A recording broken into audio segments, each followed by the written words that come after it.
Oh, I see. Wonderful, thank you. All right, good morning, everyone. I'd like to welcome you to the Transportation Commission meeting for July 20th.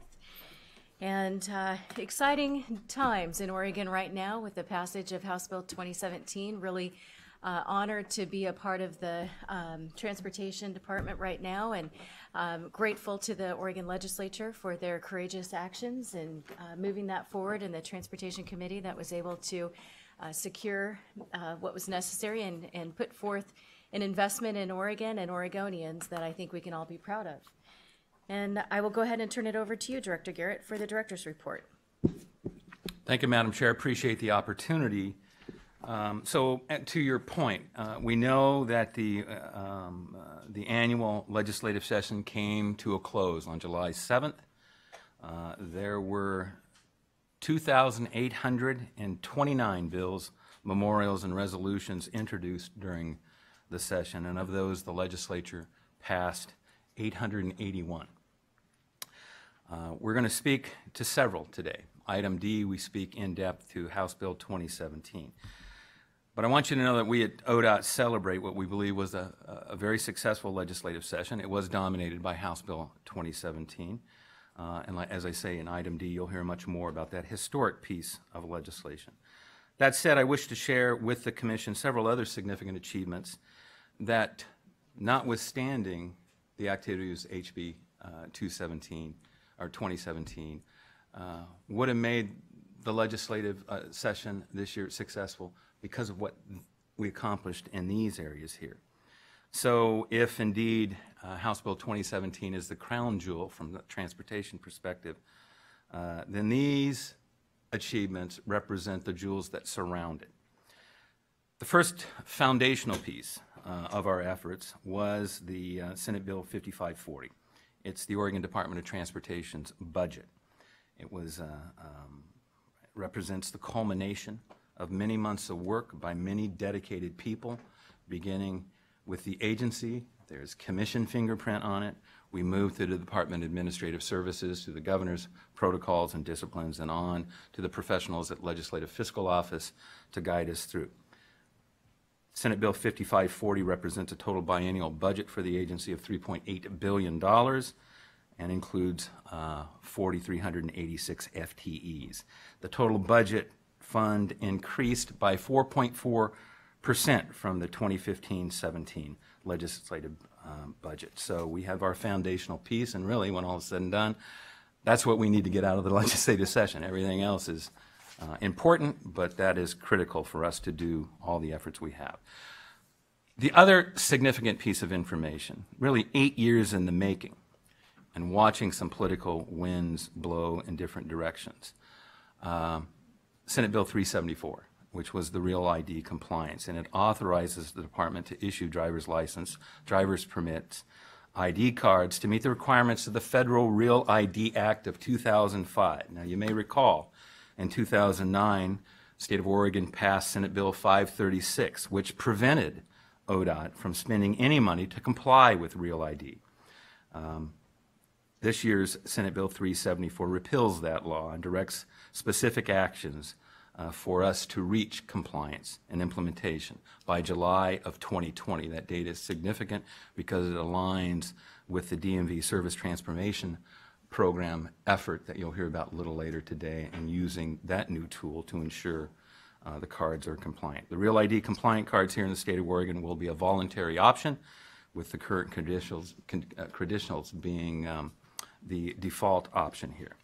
The second issue and area was safety. We saw significant accomplishments in safety, led by the House Bill 2597, the distracted driving law changed. Recall this was informed by distracted driving task force brought together by the department, the Oregon State Police, AAA, and a couple legislative champions, Representative Andy Olson and Senator Peter Courtney. Now, House Bill 2597 makes significant changes to the distracted driving or cell phone law. The bill makes it illegal to drive while operating a mobile electronic device, with some exceptions, such as holding device in one's hands or using it. That is a violation here.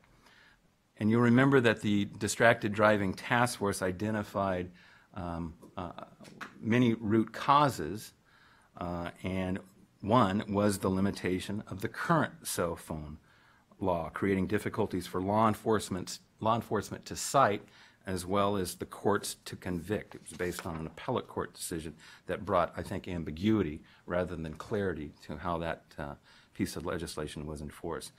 The bill also makes a little more muscular the violations or the penalties associated with distracted driving for the first and second offense and so on. The next two laws I'm going to speak to began with discussions that were led by the professionals of ODOT maintenance. The Move Over Law, Senate Bill 34. It really is an expansion of existing law, but with a little more intentionality to the slow down portion. The bill requires motorists to move over a lane or slow down by at least 5 miles an hour below the posted speeds for vehicles that display hazard lights or in some sign or state of distress on the side of the highway here. The bottom line here is the department introduced this bill as a means to ensure that our employees, our contractors, and the public are safe when stopped and in an emergency type situation on the side of the road. Second issue is the increased penalties for harming highway workers or flaggers. It was House Bill 2721. It expanded the assault in the third degree to include intentionally, knowingly, and recklessly causing physical injury to a highway worker or flagger while the worker is performing his or her official duties. It makes that assault a third degree Class C felony here. We looked for some efficiencies to help businesses here in the state of Oregon, and that was led by House Bill 3264. It directs the Department of Transportation to create a pilot specific to prompt pay and focuses on the architecture and engineering small businesses. We are to pay every 15 days here. Prompt pay is a significant issue, always brought up as a challenge for small businesses because the margins are so close when you're trying to stand up a new business that you can't float money here. So we, as an agency, made the decision to step into this and move forward with the activities specific to the A&E activities here in the agency. And the bill defines a small business as one that employs no more than 50 employees here. We will come back to the Legislative Assembly no later than March of 2019 to report on the pilot itself. It's certainly a hope that it's successful and it may expand throughout the agency and may expand throughout the enterprise here. So an effort to help small businesses. I'm going to end, Madam Chair, with what actually became my favorite bill during the legislative session. It was House Bill 2100, which is the Oregon Medal of Honor Highway. The entire stretch of U.S. Highway 20, beginning in Newport, Oregon, and ending at the Oregon-Idaho border, will be designated the Oregon Medal of Honor Highway. House Bill 2100 allows the Department of Transportation to place and maintain markers in roadside rest areas and turnouts honoring Oregon's 26 individual Medal of Honor recipients and any future recipients here. Again, this is made happen by tremendous leadership showed by Katie Thiel, to be very honest with you. She worked with a gentleman by the name of Dick Tobiasen, who is a dedicated individual to those that have served this country, and most of these signs acknowledging the veterans, whether it's 205, the Veteran Highway, or those along I-5, there are 7, Purple Heart, Korean War, so on and so forth. Mr. Tobiasen's fingerprints are on that. But again, this is something that I think we should be very proud of. And remember, Highway 20 extends not only from Newport to the Idaho border, but continues all the way to Boston, Massachusetts. It covers the whole nation. So maybe, just maybe, this is the first leg in what will become a national effort to honor those Medal of Honor recipients. The final thing I want to do is speak to the legislative session. And I want the Commission to know how proud I am of the employees of the Department of Transportation, led by the government relations team. Leah Horner, Katie Thiel, Amy Joyce, Joanna Robert, Waylon Buchan, and an honorary member, Daniel Porter, who's a senior economist, but we suited him up in the government relations uniform. They did this commission, they did this agency, and I would submit to you, they did the state of Oregon proud. And the countless hours that they committed, the professionalism that they exuded during each and every conversation we engaged in, they produced countless documents, countless spreadsheets to inform all the conversations we had. And they did it with great integrity. They were intellectually honest, whether it was in a document or whether it was in a conversation and any communication we had. I can't speak high enough, and there are really no words that I can put together that express my thanks for these folks. But the bottom line is they did the agency proud, and I want to acknowledge that. And most of them right now are taking a well-deserved vacation. I also want to thank their family. Oftentimes we forget. They spent more time in this office during the last 6 months than they spent at home. And I'm not making up, that's not hyperbole. And so I thank their family as well, because that's a sacrifice made on that front. So with that, Madam Chair, I'll stand down. Thank you. Well, and I, as I mentioned in my comments, I also want to make sure that you are added to that list of individuals who sacrificed a lot of time with your family, as well as Mr. Brower. I know that taking my calls early morning, late at night, interactions and such, very much appreciate the leadership, the responsiveness, and the ability to answer the questions so that the legislature could do their work. House Bill 2100 with Bob Maxwell living in Oregon. He's the oldest recipient of the Medal of Honor. And of the 56 members of World War II who received the Medal of Honor, he's the oldest living member at 96. He'll be 97 in October. So it's a really wonderful opportunity for us to continue that awareness and education of individuals of what it means to serve our country and not forget those that have. So I'm glad that the agency is on point with that. I have an individual who has signed up for public comment who is going to challenge my ability to read writing, and so handwriting. So it looks as though maybe it's Ken who wants to talk about the issue of Powell.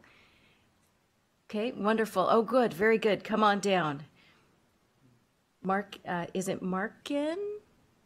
Marks, thank you. Very good, wonderful. We are so pleased to have you here today, and very much appreciate you making time. And if anyone else wants to approach the commission on any item as well, that is not on the agenda, because we will have public comment for those members as well. Great to have you with us today. Thank you very much. I think we have, you got it. And then I turned it Very off. good. We can hear you. Thank you so much for joining us today. Thank you, and I apologize for the horrible handwriting that I have. I would have been a doctor if I'd been able to actually see all that ugly stuff. Well, and my apologies, I didn't, so thank you so much for offering some grace. Thank you.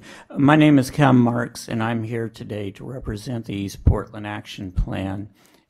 East Portland Action Plan advocates for approximately 28% of the people that live in the city of Portland. Today I'm here to discuss Powell Boulevard and HB 2017.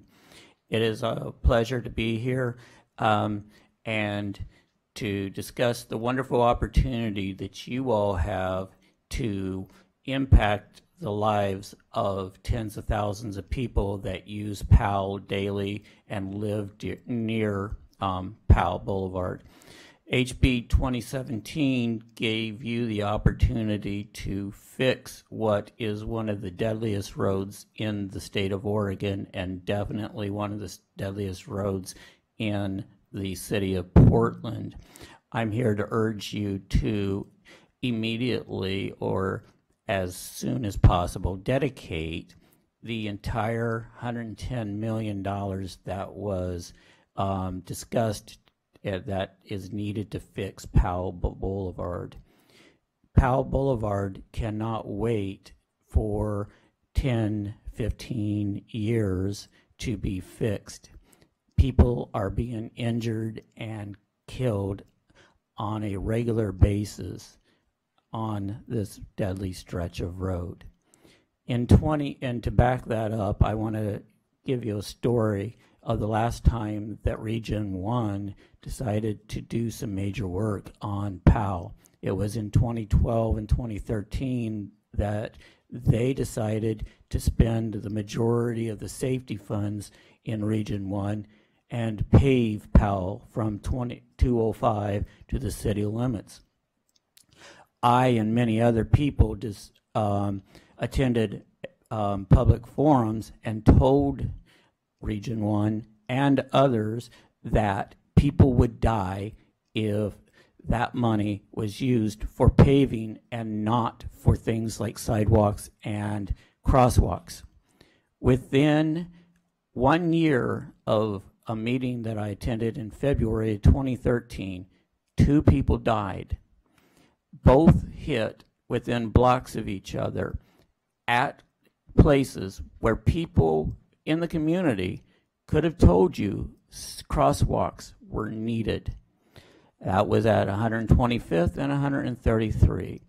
Both of those individuals were elderly. One, a 70-year-old immigrant woman from the Ukraine who spoke barely any English.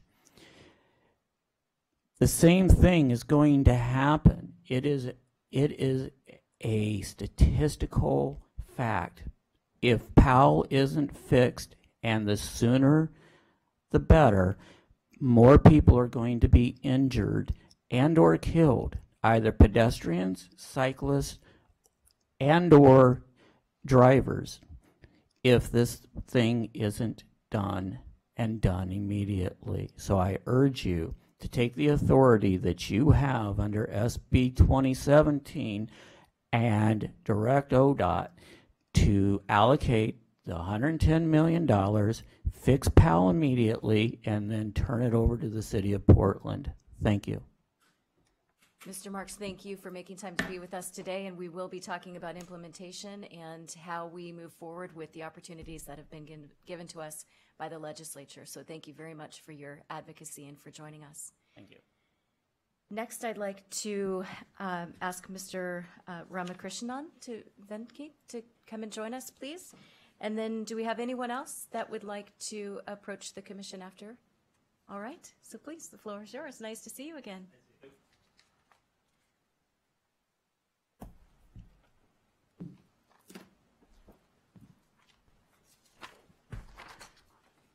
Good morning, Commissioners, Chair. My name is Venki Ramakrishnan. I'm the Director of Sigma Consultants Group. It's an IT consulting company from Portland, Oregon. I was one of the commissioners for Commission for the Blind till last year. I'd like to bring the following information to you as a local IT services company. Was an RFP for DME title, DME Information System Replacement issued on May 6, 2016, just recently awarded to Fast Enterprises. As per the agenda, you will be receiving an informational update about this STP from ODOT DMV Division Administrator Tom McClellan. ODOT can help to create employment opportunities for 10 to 15 Oregonians that work for local small IT business during this proposed 10-year contracting period. The goal here is to assure local tax dollars spent on this project not only benefit local DMV customers and also benefit local DMV vendors. I request Chair and Commissioners to look into this to help Oregonians. Thank you. Thank you very much. Thank you for bringing that to our attention, and wonderful to see you again. Absolutely. I got these copies. I'll just. That would be wonderful. Yeah. If you don't mind giving them to Ms. Carlisle, that'd be wonderful. Okay. Do we have anyone else who would like to provide public comment? Okay. Seeing none, we will go on to the next item. It's an exciting time to talk about new technology in Oregon and new opportunities. So I'd like to ask that our fine representatives, Vile and McLean, please join us. And we look forward to the overview of your committee and some of the issues that you've uncovered and opportunities in front of us, and very appreciative of your work. And I'll turn the floor over to you. Okay.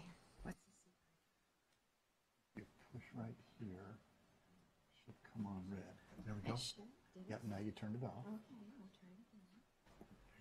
All right. Good morning, and thank you very much for allowing us to come and speak with you.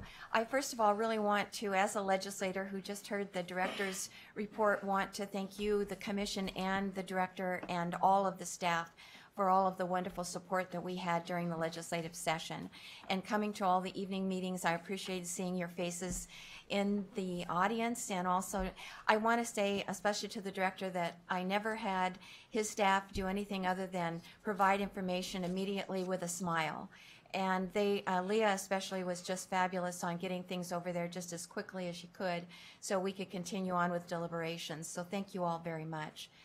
We're excited today to be here with you. Representative Vial and myself were lucky enough to be appointed as co-chairs to the AV work group by Representative McEwen, who is the chair of our House Transportation Committee.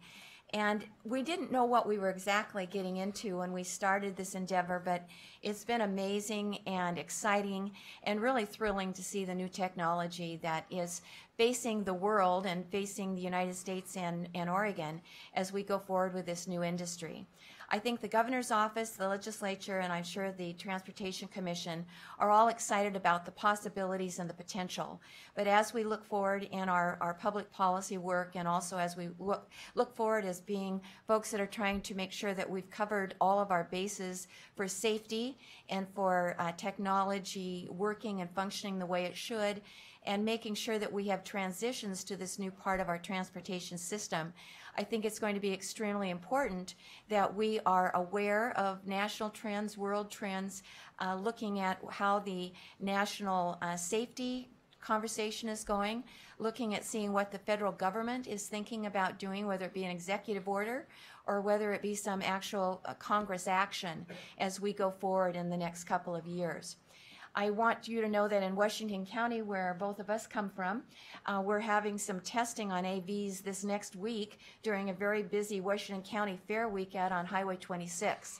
And so it's real, it's here, and we really want to talk about some of the potential and some of the opportunity. Both Representative Vial and I are working with the governor's office. We want to make sure that the legislature and the governor's office are working in tandem and that we are getting the most out of any effort work group that we're doing.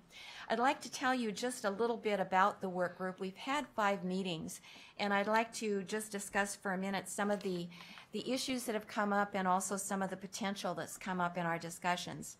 We have basically been working with a wide variety of folks. We've been working with active industry involvement, GM, Tesla, Google, Waymo, and many more. I think we had up to 21 industry folks and representatives at the governor's meeting that we had in Hillsborough during this last month and a half. The first meeting that we had on May 11th was an opportunity for us to talk about our goals, talk about what the opportunities were, and to talk with industry about what the potentials were and what some of the terms and technology and aspects of this new industry really amounted to. Our second meeting was on May 18th, and we talked a little bit about what we needed to do in structure and framework as far as making sure that our public was safe, our pedestrians, folks that were not in automated vehicles but were actually still driving their own vehicles, and what those transitions really look like and what some of those challenges or barriers or opportunities might be in the future. We were also at that time able to talk about coordinating the National Highway Traffic Safety Administration rules and work, and find out specifically where they were, what they were thinking, and what some of their timelines were as we were going forward. Because we were hearing from industry that some of them were testing now in other states, some of them were testing in the state of Oregon. Both we have Trucks, Daimler, and we have GM and others who are getting ready to do testing, and what their scheduling was as far as deployment. We were also looking at some of the differences in some of the models that they were looking at, whether it be a fleet model that would actually have a fleet being owned by a manufacturer, or if it was actually trying to sell individual automated vehicles to, you know, our citizens and our folks, and really get folks out of cars with wheels and gas pedals and all of the things that we're used to, and actually in cars where you really had the automobile doing the majority of the work. We found out the different levels of the AVs, levels 1 through 5. We believe we've seen levels 1, 2, and 3 out on the roads. And that means that they still have a driver or an operator in the vehicle, and that in most states they're requiring them to have their hands on the wheel. And we are looking at 4 and 5 where having an operator doesn't necessarily mean having an operator in the vehicle. We talked about things that relate to environment. We talked about things that related to facilities. And on the environment, for example, having a zero passenger car was not something that industry or folks who are working on framework and structure of how these vehicles work in our state, because a zero passenger car means that the car's on the road but there's nobody in it. It's not parking, which helps maybe for the environment on parking garages and parking spaces that are needed, but it doesn't help us as far as having too many vehicles out there, congestion still on the road just because even the vehicles are on the road without a passenger. We also talked about current law in Oregon and what were some of the current laws, including one that the director mentioned, which is the distracted driving law that just passed, and how does that relate to automated vehicles if there's not a driver or an operator in the car eventually. Our fourth meeting was on June 15th, and we basically talked more about liability, insurance, who's in charge and who's responsible. Are we talking about manufacturers? Are we talking about software developers? Are we talking about the owner of the car? Do we talk about company with fleets, the owner with an individual car? Who's in charge? Who is, if there is an accident with a combination in the transition with automated vehicles and driving vehicles, what do we need in the way of data to understand the crash and understand who's responsible and who's going to help make sure that people are covered, whether it be a pedestrian, another driver, or someone that's just close by this accident. We then went on to meeting 5, and we had promised some of the folks that we would talk about how automated vehicles would actually affect jobs and economics, and how it would actually affect some of our drivers, whether they be truck drivers, whether they be people delivering services, and how that would actually affect our economic and our job market. In that 5th meeting, we also agreed to look at what might be a structure. Was there a need for a structure of changes either in state law or in a framework for the testing portion of this new industry? Or did that not need to happen because we had enough direction in our law? We had a lead agency that could actually interact with the active industry during all of this testing and development, and that we really just needed a framework that dealt with deployment. And what was the difference, and what was some of the definitions between testing on the road and deployment, full deployment on the road. And there's still a great deal to be discussed.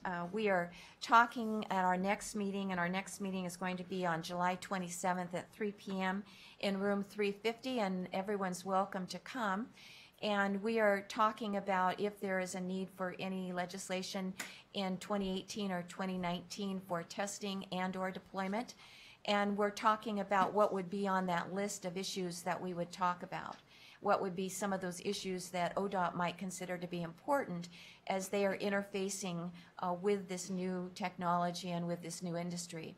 We had a couple of law enforcement officers on our committee, and one of them was a sheriff from Washington County who at the last meeting and is hopefully going to be helping us at the next meeting, talking about things as simple as he said, who am I talking to when I am talking to someone in an automated vehicle?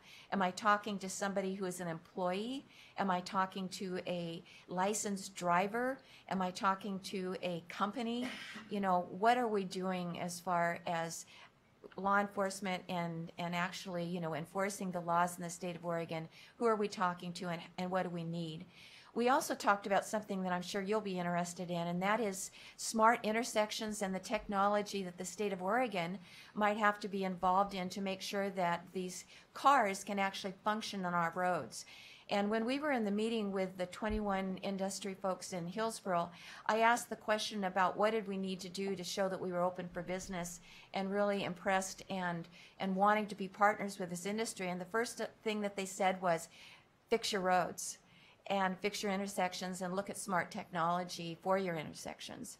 But Fix Your Roads, I felt good about that. We passed 2017. It was an honor to be part of that joint committee that's going to start on maintenance and also modernization to make sure that we've got the kind of roads that these types of vehicles are going to be able to function on.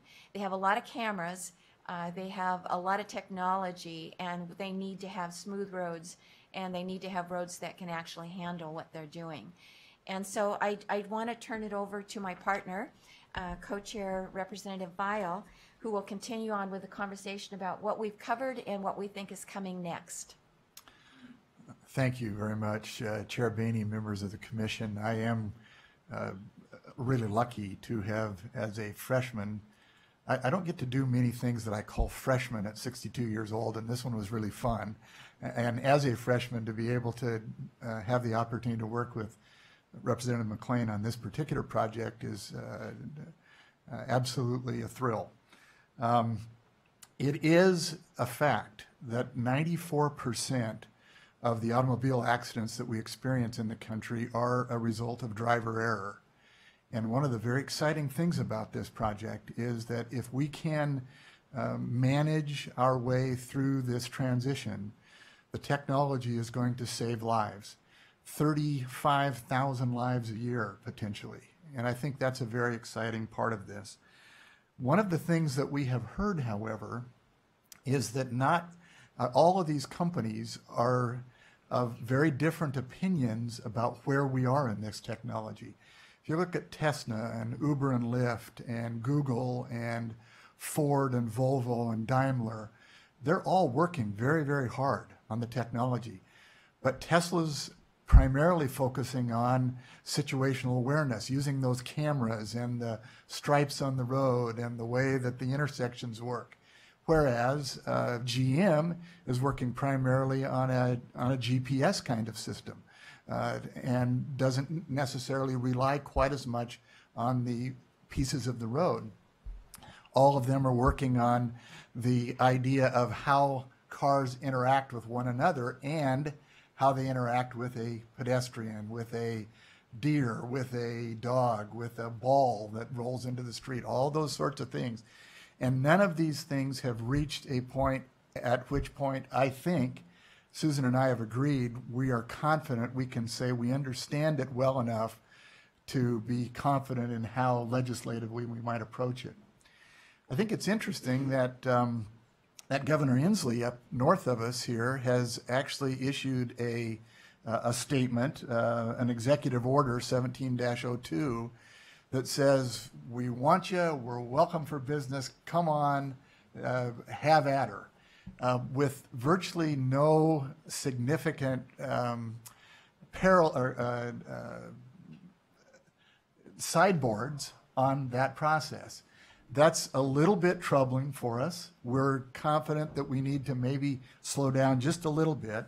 And we've actually put together an outline of issues that we think might be looked at either in a governor's executive order or in some legislation, perhaps as soon as 2018, but certainly by 2019. We obviously want to make sure that Oregon continues to be recognized as a leader in this kind of technology.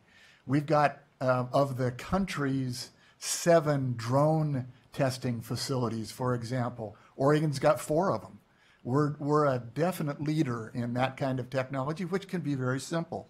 But it can be very, very important for us to make that statement. We do want to recognize that the technology holds a promise for improved mobility, as well as safety and thoughtful stewardship of the environment.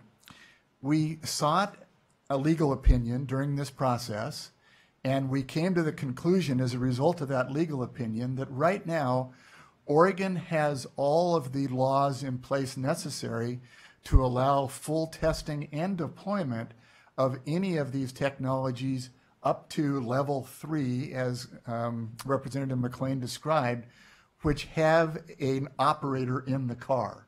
The presumption is that operator is a licensed driver. The presumption is that operator is the one responsible for the operation of the car, even though that operator may have hands off even though that car may be operating via some remote technologies, in Oregon, we can say with that person behind the wheel, we don't need any additional laws. They can be licensed, they can be insured, they have all of the technological features in the car that meet our state safety standards.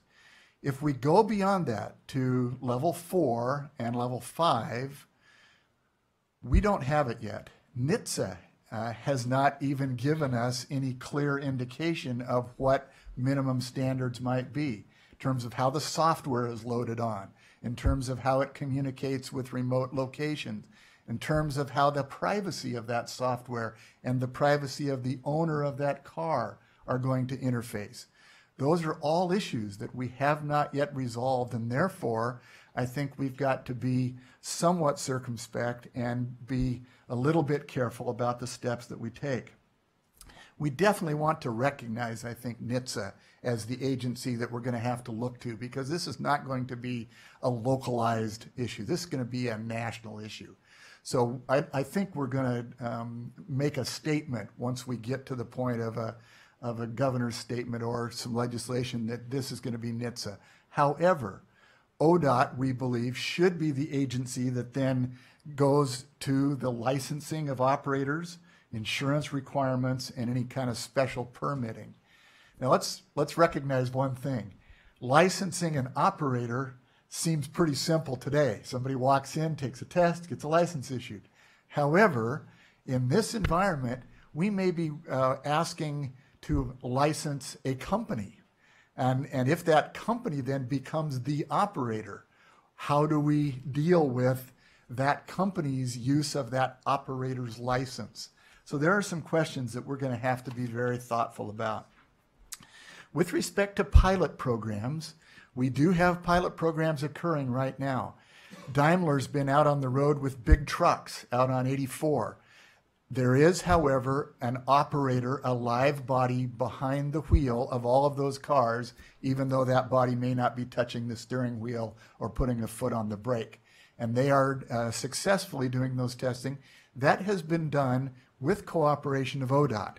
We're going to encourage that kind of cooperation.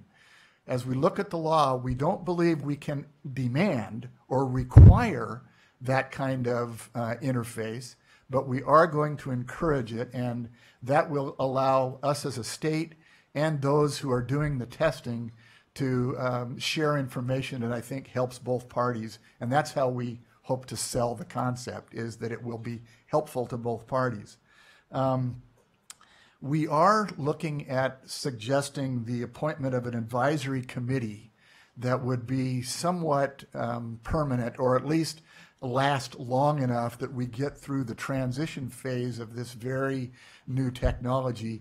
So that would be a committee comprised of, say, a dozen to 20 or so people from all through the industry that would help us make this transition over the next few years.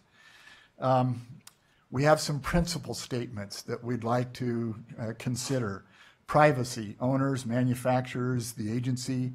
Cybersecurity, holding manufacturers liable unless their technology has been tinkered with. Road safety, both driver and driverless interface. When you have the one car with a driver in it and one car without, how does that work? And then consumer advocacy and disclosure. We think a big part of this is going to need to be requiring the manufacturers to just let us all know how things are working. Let all of us that are on the road understand whether we're in a driverless car or a drivered car, how's this happening, what's happening with the interface, what are the information pieces that would help us as consumers to be safe and confident about this. And then we would finally think that it's important, as Representative McLean mentioned, to ask that advisory committee that I mentioned a moment ago to specifically look at some of the infrastructure issues and look at some budgeting issues around that. So with that, I'm again grateful. I'm Susan. I just need to add two items that Representative Vial was talking and reminded me of, and that is that we also are dealing with localities, Portland, for example, who are really working with the industry as well. And so we don't want to be behind the curve. We want to be in front of the curve, and understanding that there are folks that may want to allow more testing or different type of testing. And also the city of Portland and other jurisdictions have some different rules around their schools. They have some different rules on particular types of roads in their jurisdiction. And so those make some differences in the relationships and what they require from this industry and from folks who are actually doing that testing or deploying on their personal local roads. And we have some jurisdictions, of course, that we have local roads, we have state roads, we have county roads that intersect. And so making sure that we have not made a morass of rules that are going to be contradictory and or not complementary is also important. And we deal with that with our transportation system every day on every level. But I think it's important to acknowledge that, particularly with this new technology. So I want to thank you for allowing us the opportunity to come today, and we'd be happy to answer any questions we possibly could. But there'll be many we can't. Well, it's an exciting time. I very much appreciate the overview. I'd like to turn it over also to Commissioner O'Halloran. I know that you had an opportunity to be there at the meeting in Hillsborough and represent us. And do you have comments or things that you'd like to add or share? Yes. Thank you, Madam Chair, and representatives, thank you both for being here. I think when we met at the governor's roundtable discussion on it, I think it was very clear that one thing we did not want to do was to lack coordination with the work that you're doing at the legislative level. So I think your being here is an effort to make sure that as we step forward, we do so together, and that we address the legitimate concerns that you have raised on safety and liability, and how do we integrate more autonomous vehicles into a system that has drivers and vehicles of all ages and levels of technology, and but at the same time understanding that we have to approach it incrementally in a way that we foster potential economic development in the state out of this opportunity. And I think with that, we need to work with the governor to designate the Department of Transportation as the lead agency, as a very first step to just say who owns it, and logically it should be ODOT, and I think we need to work with the governor's office to take some first steps that actually put some formality around the testing, so that that we really don't have it kind of spreading out of control in a way that does put safety at risk in places. But I think we take some steps. I think your counsel is wise on kind of how we consider it, and there's a lot of variables here. It's a three-tiered chess game, and we want to make sure that the moves we make don't adversely impact other moves down the road. But I really appreciate the effort you've put into it, the consideration, and how you're educating us all on this. I think a lot to learn, and some really smart people doing some really incredible things that are going to impact the quality of life for a lot of people. If you think about mobility, if you think about the elderly, those who are challenged to get around, there's really some amazing things happening here. And even in the transportation bill, we talk about transit. People want to get around their communities. So I think the body of work is important, but I think we've got to put together a very simple protocol that allows testing. We're not going to get to that point where there's nobody in a vehicle for a while. There's a lot of work to be done between where we are now and that point, but I think we really have to get some parameters and focus on how do we move forward and how do we do so at the right pace, while at the same time encouraging the economic development that is going to create jobs and make us an epicenter for some of this technology. So I just say thank you, and I think, Madam Chair, we, the department, commission, need to work with the governor's office to whether it's an executive order or whatever the protocol is, to designate the department as the lead agency so that we can move forward with a testing protocol in a more formal way and realize that there is some risk with us not acting quickly. And I think it's not something that's a real heavy lift at the moment, but I think we've got to huddle a team of smart people to move forward here. Comments? We're both going to be meeting with the governor's office, within the next 2 weeks. And so I appreciate the parallel process, and I appreciate your support, and I appreciate working with you now and in the future on this issue and other transportation-related issues. Thank you. And Madam Chair, Commissioner O'Halloran, I would tell you that I think one of the things that I'm particularly glad we stumbled on in this process is that our current law really allows the testing of everything that's got a human being in the car, and we can tell folks with confidence that that is the case right now. Excellent. Commissioner, did you have comments as well?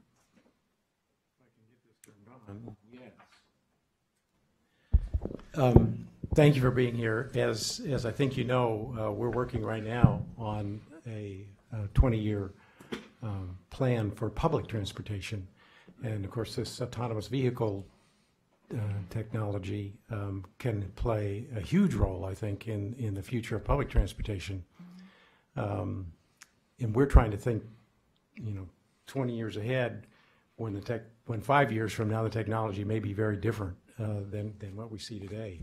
But certainly it appears that autonomous vehicles have a big role to play in the future of transit, let alone intercity transportation, in terms of maybe much more car sharing, less car ownership, and in terms of kind of on-demand transit. One of the things that we're wrestling with is trying to anticipate what the future might look like and how we can make sure we're on the sort of front edge of that and allowing things to develop, and yet not becoming the sort of Betamax of AV that moves down one path and gets left behind by later developments. So I just, we're, at least from my standpoint, I think we're going to end up saying we need to try some things, some pilot projects, and see what works here in Oregon, both in the urban areas and in the rural areas. So I sort of urge you to keep the transit side of things in mind, as well as the rest of the transportation system, because I think it's going to have maybe even a bigger impact on the public transportation side of things than just in the single occupancy vehicle or single family occupied vehicles, and maybe open up some doors in terms of urban design that go way beyond the transportation issues alone. I know about a year ago we had presentations from a couple of folks who are doing some very interesting things, I think. Contra Costa County is running a number of pilot projects. King County is trying a bunch of projects. And there are others going on around the country. And I hope you will kind of join us in looking at some of those and trying to figure out what we can do in terms of funding some of them so we can really try them. As you were speaking, Commissioner, one of the things that came to mind was thinking back to TriMet's report and study that was talking about the last mile and how, where the reach is of the line and how far they go in the community.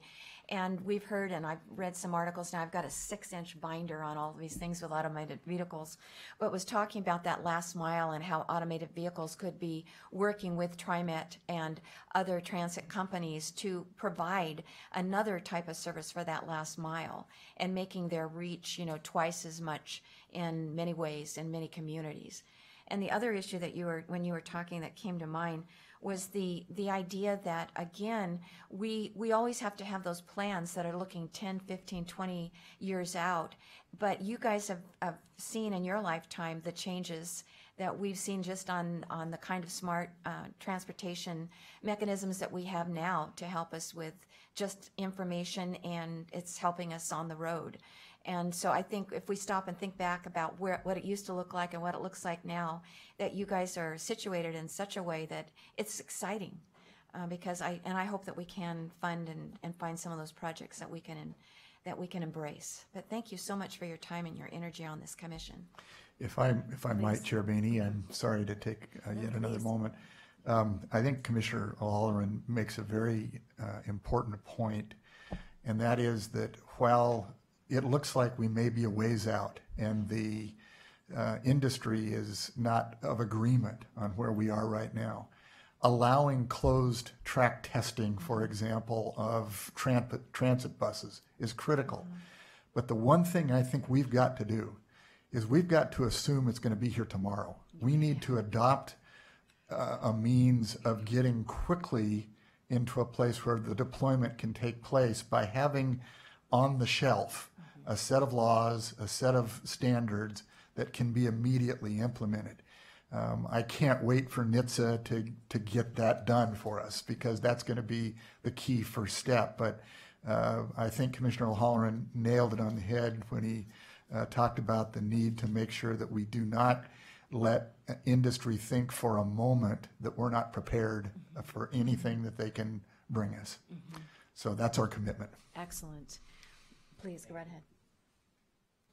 Yeah, I would personally just second that, because even though we were looking at ways to obtain resources in the City of Portland Smart Cities Challenge, I think it's better that we plan ahead and be prepared in case another opportunity comes up as a Smart State Challenge, per se, or something in that capacity. So thank you for your guys' update.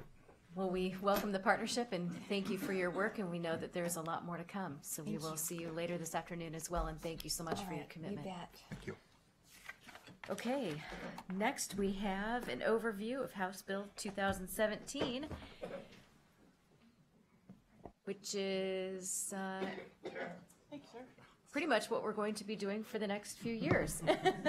Outlining work plans and deliverables and new committees and a lot of opportunity for Oregon, and really an exciting time. So, Mr. Brower, am I turning it over to you or Ms. Bohard? How would you? Okay, Mr. Brower, please.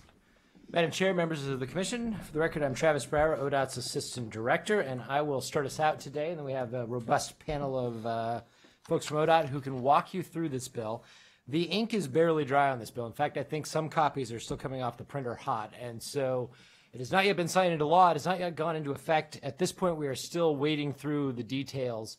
We will work through an iterative process with the Commission. Today, we will be giving you a basic overview presentation, and we will go relatively light on that. There are a lot of details in here. We won't go into that. Yesterday, when we did an in-depth dive with one of our leadership teams, I think it took about 2 hours.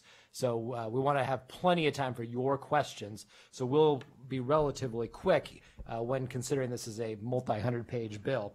Next month, we're going to give you a much greater overview of implementation activities within ODOT and talk about what we expect to bring the Commission for agenda items, because as you said, you will be doing this for several years. I would expect you'll have items on the agenda, if not every month, then most months going forward due to the workload in this bill. Today we're going to talk about three things. We're going to talk about the investments that were made under the bill. We will talk about the new funding sources provided under the bill and new policy as well. You have in your binder that we provided this handy infographic that provides a lot of the basic background information, and we'll largely be following through and talking through most of the things that are included on that infographic. With that, I will turn it over to Mr. Porter, who will be covering the revenue portions. All right, thank you, Travis.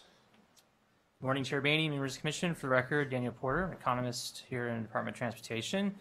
And I get the fun job of talking about revenues, the reason the bill. So if I have to sort of summarize what I think this bill is doing in terms of from revenues perspective, it's providing an increasing revenues over time, and it's providing a reliable source for multimodal funding. That's kind of the key pieces of this. And what I mean by that, by increasing revenues over time, is that it's not just a one-time increase in fee or taxes. It's increases fee and taxes that happen steps over time. And then reliable in terms of multimodal, in that we're not going to no longer have to wait for the legislature to act on giving us a bond bill for lottery-backed bonds for multimodal funding for Connect. Now we're looking at dedicated revenue sources that once we get consistent data on, we'll be able to forecast and do some planning on of how much revenue we're going to get each year. So this slide before you kind of gives you an overview. On the right-hand side, you have the major sources of revenue that are coming in to the as part of the bill, and then on the left-hand side, where they're going. The top three, the DMV registrations title, the weight mile tax, motor fuels tax, these are our traditional sources of revenue. This is what's been increased in the prior packages from our Oregon Transportation Investment Act and the Jobs and Transportation Act. So these are similarly increased again, but just increased again in steps over time. The last four, the light vehicle use tax, the light vehicle privilege tax, the bicycle excise tax, and payroll tax are all new taxes. The top two, the privilege tax and the use tax, they go together. They are a 0.5% tax on the privilege of selling a new light vehicle in Oregon. So an Oregon resident that goes to a dealership to buy a new light vehicle, it's like a passenger vehicle, would pay this 0.5% tax, or the dealer would pay the 0.5% tax. They can pass that on to the customer, the consumer. And that's collected. If you bought that vehicle in Oregon resident and you are living in Ontario and you go to Boise to buy the vehicle, or you're in Portland and you go to Vancouver to buy the vehicle, you would still pay that same 0.5%, and that's what's considered the use tax. The reason why these two are separate is that during development of the bill, Legislative Council weighed in on this and determined that the use tax piece of it was subject to Article 9, Section 3 of the Constitution, so it had to be highway fund, while the privilege tax is not, and then that funds, along with the bicycle excise tax, can go to the Connect program. So the bicycle excise tax is a flat $15 fee on the sale of a new bicycle that is 26 inches and over and $200 or more. So the idea is that you're not taxing kid bikes, you're taxing adult bikes, and you're not taxing the really inexpensive ones. You're hitting at least $200, which is about the average price of a new bicycle. And then finally, you have payroll tax, and this is 0.1% tax on employee wages and salaries. This is a significant increase in funding for transit. And it again increases over time as the payroll grows and our wages and salaries increase. That 0.1% becomes a greater and greater amount over time. So, any questions on sort of that part? Okay. I thought it would be helpful to kind of give you a sense of the magnitude of this bill. This is comparing on just the highway piece of it, the HB 2017, to our last three other bills that provide significant funding in the 2000s. So the first one was in 2001 session. We passed the OTIA 1 bill, which raised just title fees only to service the debt on the first set of bonds that were issued, about $400 million in bonds. In 2002 session, they came back and added another $100 million, so that was considered OTIA 2, but no additional new revenue was raised. 2003 session, we come along and we have the big Bridge Investment Act, OTIA 3, which then increased not only the title fees, but we increased registration fees, we increased weight mile fees. Now we're at full implementation, that gave us about $100 million in revenue on an annual basis. And then in 2009 session, we added motor fuels tax revenues for the first time were increased since 1993, along with weight mile, along with DMV, reg, and title. So now you have a more significant total, getting you up to about 270 when it was fully implemented. But this bill is at full implementation, which is out there at 2024, is getting us projected to get us about $500 million in revenue, which is bigger than the other three combined. So it's a very significant source of revenue. I want to just cover a couple unique elements to this bill. One of them is in the motor fuels. So in 2018, we're going to get a 4-cent increase in the fuels tax rate. So it's going to go from 30 cents to 34 cents.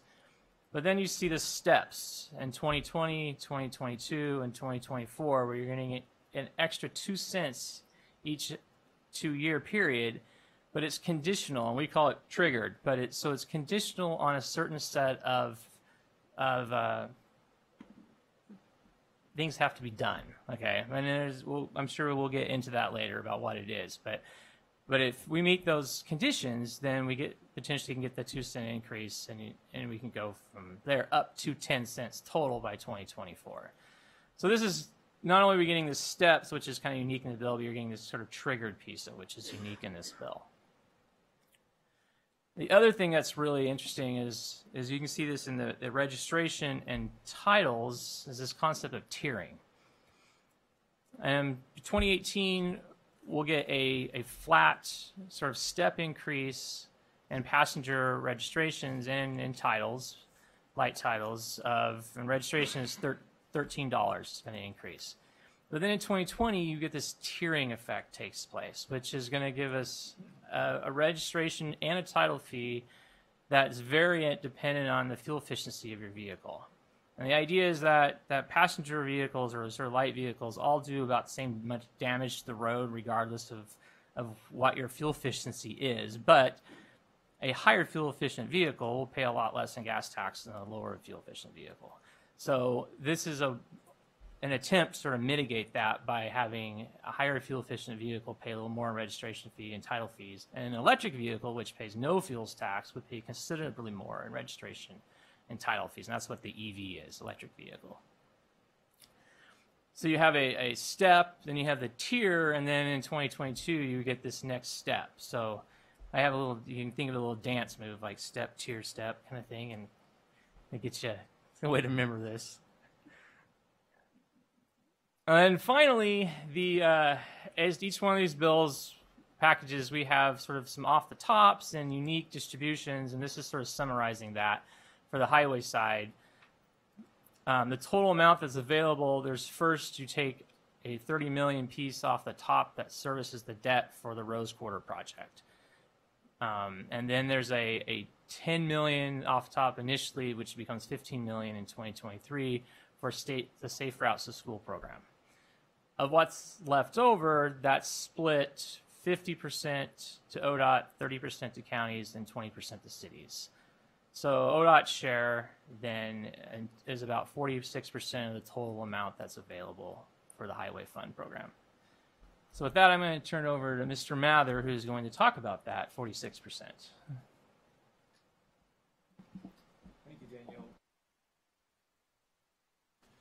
Paul Mather, Highway Division Administrator.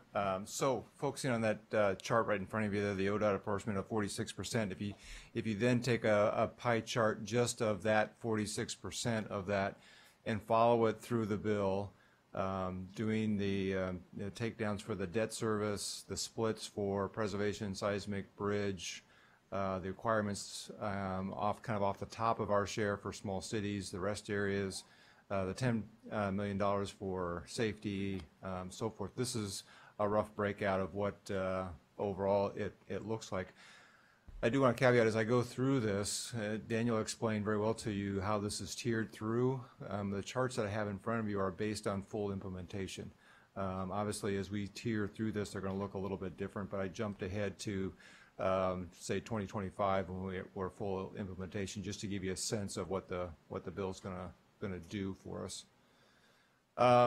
One of the key things that I paid attention to as we went through this, and we provided a number of comments on this, so if you turn back to your investment strategy that you approved last fall, the splits that you had for the various aspects of highway maintenance, bridge, seismic improvements, pavements, culverts, if you took those investments that you had for the overall $300 million investment level for kind of the fix-it side of the program, and you put those into percentages, the pie chart there on the left is what's your investment strategy. You'll see in House Bill 2017 it's significantly different, specifically around the seismic, pavements, and maintenance, very different. So this is, I think, still a topic we need to talk about, I think, as we come back maybe in February or others, is what are these percentages. But I think as we go through this, and we go through what I'll talk about some this month and a lot next month, is going to be the STIP amendment of how we add projects to the STIP. I think we keep this in mind, this difference of what the bill does versus what the investment strategy does, I think is a key point that I'm going to keep coming back to as I implement kind of my part, the highway part of the bill. So this is our kind of infamous, what we have nicknamed the mountain chart, and I think as you look at it now, it may be mountains chart. We'll have to maybe come up with a different nickname for this chart, but it's an attempt to look back during that time period that Daniel kind of outlined for you, going back to when the OTIA 1, 2, 3 passed. We had the federal ARA program, JTA in 09, Connect through its various versions throughout, and then where we are now. So on the right side of that graph, you see the amount of bonded work that House Bill 2017 will generate, both in the named projects in the bill as well as that 1 cent that's dedicated to Rose Quarter, are reflected in that kind of yellowish color there on the right. The kind of hashed or dotted fix-it label in there, that's all the bridge, seismic, culvert, pavement funds that are in the bill. So the bonded money there on top, spikes up and comes back down. But as you project out all kind of off the page or off the chart, those fix-it funds will continue, which is an aspect of the bill that JTA or OTIA didn't have. They were much more of a bond-only type of program. This bill has both a significant bonded portion to it as well as a significant kind of ongoing pay-as-you-go piece to help with the fix-it preservation of the system. So a couple of charts, again, referencing back to your investment strategy and that overall roughly $300 million investment that you recommended in kind of fixing or taking care of our system, just kind of showing you relative to where we are today, what was recommended in the investment strategy, and what House Bill 2017 does. Again, these are rough charts based on full implementation. As Travis said, the bill is a couple weeks old. We're still refining these. So as we put projects and kind of life to the bill, this will fluctuate, but my intent here is just to kind of show you an order of magnitude of what the bill does to a couple of our key assets. So here's pavements. And you see it doesn't do as much as the investment strategy, but a significant kind of bending of a line versus where we were status quo. Kind of flip your thinking around. This is another chart from the investment strategy. But in this chart, our investment strategy was driving down on our key corridors, the percent of bridges that were in poor conditions, and the status quo, position we're in is obviously going up on that chart. Again, House Bill 2017 takes a significant step in the direction of a good direction of preserving our bridges going out in the future. So just a couple charts to kind of give you a reference point for what the bill does, and obviously we'll be coming back with more detail on this and other assets as we put projects to these numbers and have more information for you. On the project side, you'll note in the bill, Section 71D names projects, dollar amounts per region. A significant difference than JTA, which also named various projects. There was dollar amounts named for each project. This bill didn't do that, so it allows us some flexibility in not having to go back virtually every session to make adjustments to the list. So this was crafted in a way that I think found a better balance between accountability for the department as well as flexibility to meet project needs going forward. What I highlighted on here, the yellow, the circles on here are the local projects on the local system in the bill. They total about $60 million that we'll be investing on the local system out of our share, or the ODOT's share of the funding. The orange squares on here are ones that we intend to pay kind of cash as you go. There's the smaller projects, $20 million or less type projects that we've spaced out during the ramp up of the bill to pay cash. And then the bonded piece that represents that $480 million worth of bonded is in the blue piece. That does not include the Rose Quarter, which will be an additional piece on top of that. Just about doubles that amount of bonded revenue for when that penny of gas tax dedicated to Rose Quarter will be implemented. Just a brief mention of SALT. So you've heard me talk about this, but one of the aspects of the bill will be us coming back and implementing a SALT strategy. Earlier versions of the bill had more mandates around SALT. The version in House Bill 2017 directs the Commission to adopt a strategy. So we'll be working on that and coming back to you with that. Highlight just a couple of jurisdictional transfers that are in the bill. This has been something you've talked about, the legislature's talked a lot about, and trying to figure out how to kind of get the right jurisdiction managing the road based on its characteristics and policies that should be applying to that road. In the Portland metro area, the Cornelius Pass connection between the Sunset Highway and Highway 30 will transfer to ODOT. The Powell segment, once we have those improvements done that were spoke about earlier in the meeting, that will transfer to City of Portland. In Lane County was the other place where there was a number of transfers done. The largest one was a territorial highway, which is Highway 200 there on the left side of the screen, going the length of Lane County north to south. A trade of that, plus in the lower right there, you'll see the Springfield Crestwell Highway segment. There's a couple little leftover kind of forgotten pieces that used to be part of a state highway that hadn't quite gotten transferred over the county yet. Bundled those two together and do a transfer for the Delta Highway, kind of the freeway piece in Eugene area that operates much like the rest of ODOT's freeway system in that area. So a trade for that. $30 million is in the bill to help fund some improvements on territorial as part of that. $5 million goes to the City of Eugene for taking over that piece of 99W that you see in there.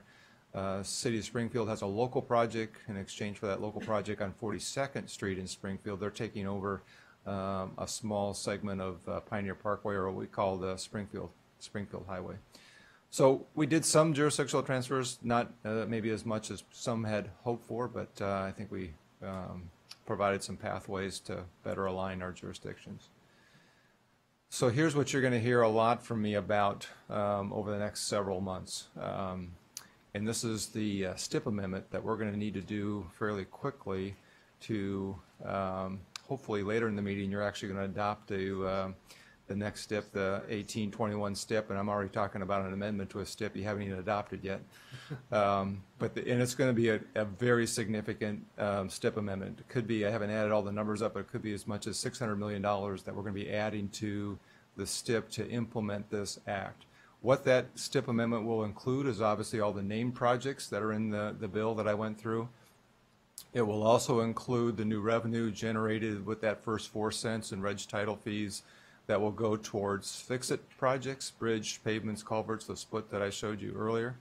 And then as you recall, as we crafted this bill, the other piece that we wove into this for key projects is that $74 million of FAST Act funds that are unallocated. Remember, there's $49 million of freight funds in this STIP cycle that have not been allocated, and then $25 million of strategic funds that haven't been. Part of what those funds will go towards, and on this map of the Portland projects, which I'm going to just kind of quickly outline for you, 2 key projects on I-205.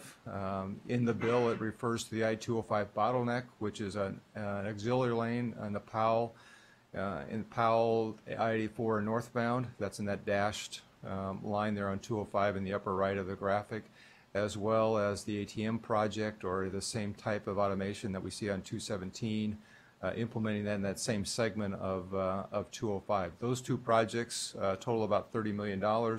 Those are 2 of the projects that have to be completed before the first one of those triggers for that 2020 2-cent increase. Those 2 projects have to be completed. So it's urgent for us to get those funds into the STIP and get us working on those ASAP to get those works done. But while I've got this graphic up, I just want to walk you through a couple other key projects in the Portland metro area that we talked a lot about during the bill, and kind of where they ended up in the bill. So the Rose Quarter I've mentioned already. This is the I-5 from I-84 to the Fremont Bridge section. When it's implemented, it's just over 500 in the year. It's implemented with inflation. It's just over $500 million.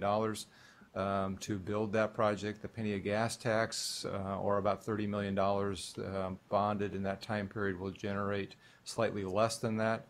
but that is dedicated to that, and we have triggers in the bill that require us to come back to legislature and have us discuss what that project looks like. It's imperative for us to get started on that project and continue to do the design work.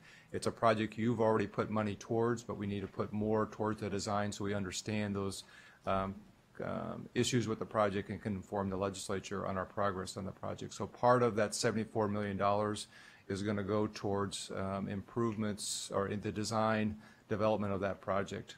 The other kind of big project there on the bottom of the page is I-205 that we talked a lot about, the Abernathy Bridge widening as well as the widening of the freeway to Stafford. That project is not in the name list of project or does not have a funding source similar to what we just talked about with the Rose Quarter, but expectations again that we come back and talk about implementation and talk about what Travis is going to talk a little bit about here in a minute with value pricing and other aspects with that project. But we also need to know more about that project and continue to develop that. So part of that $74 million is going to go towards continuing to develop that project and know and understand more about that project. The last two I just note on here, we talked a lot about that are funded in the bill and are part of the bonding of the $480 million of named project are both the northbound and southbound 217 improvements that are in the bill.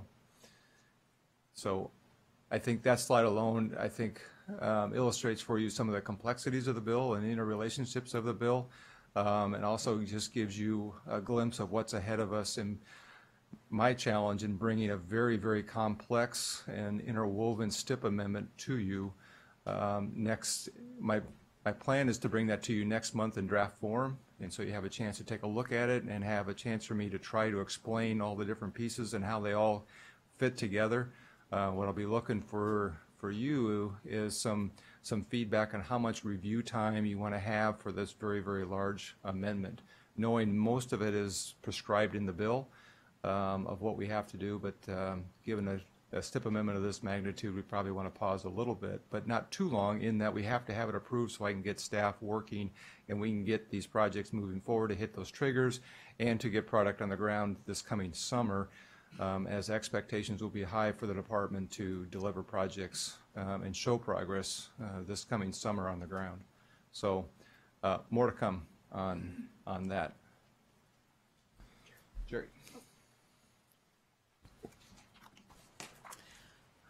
Good morning. For the record, Jerry Bohar, Transportation Development Division Administrator, and I'm going to talk a little bit about the other modes. So the first one, talk a little bit about safe routes to school, and really I think also for the most part, the bicycle and pedestrian program overall.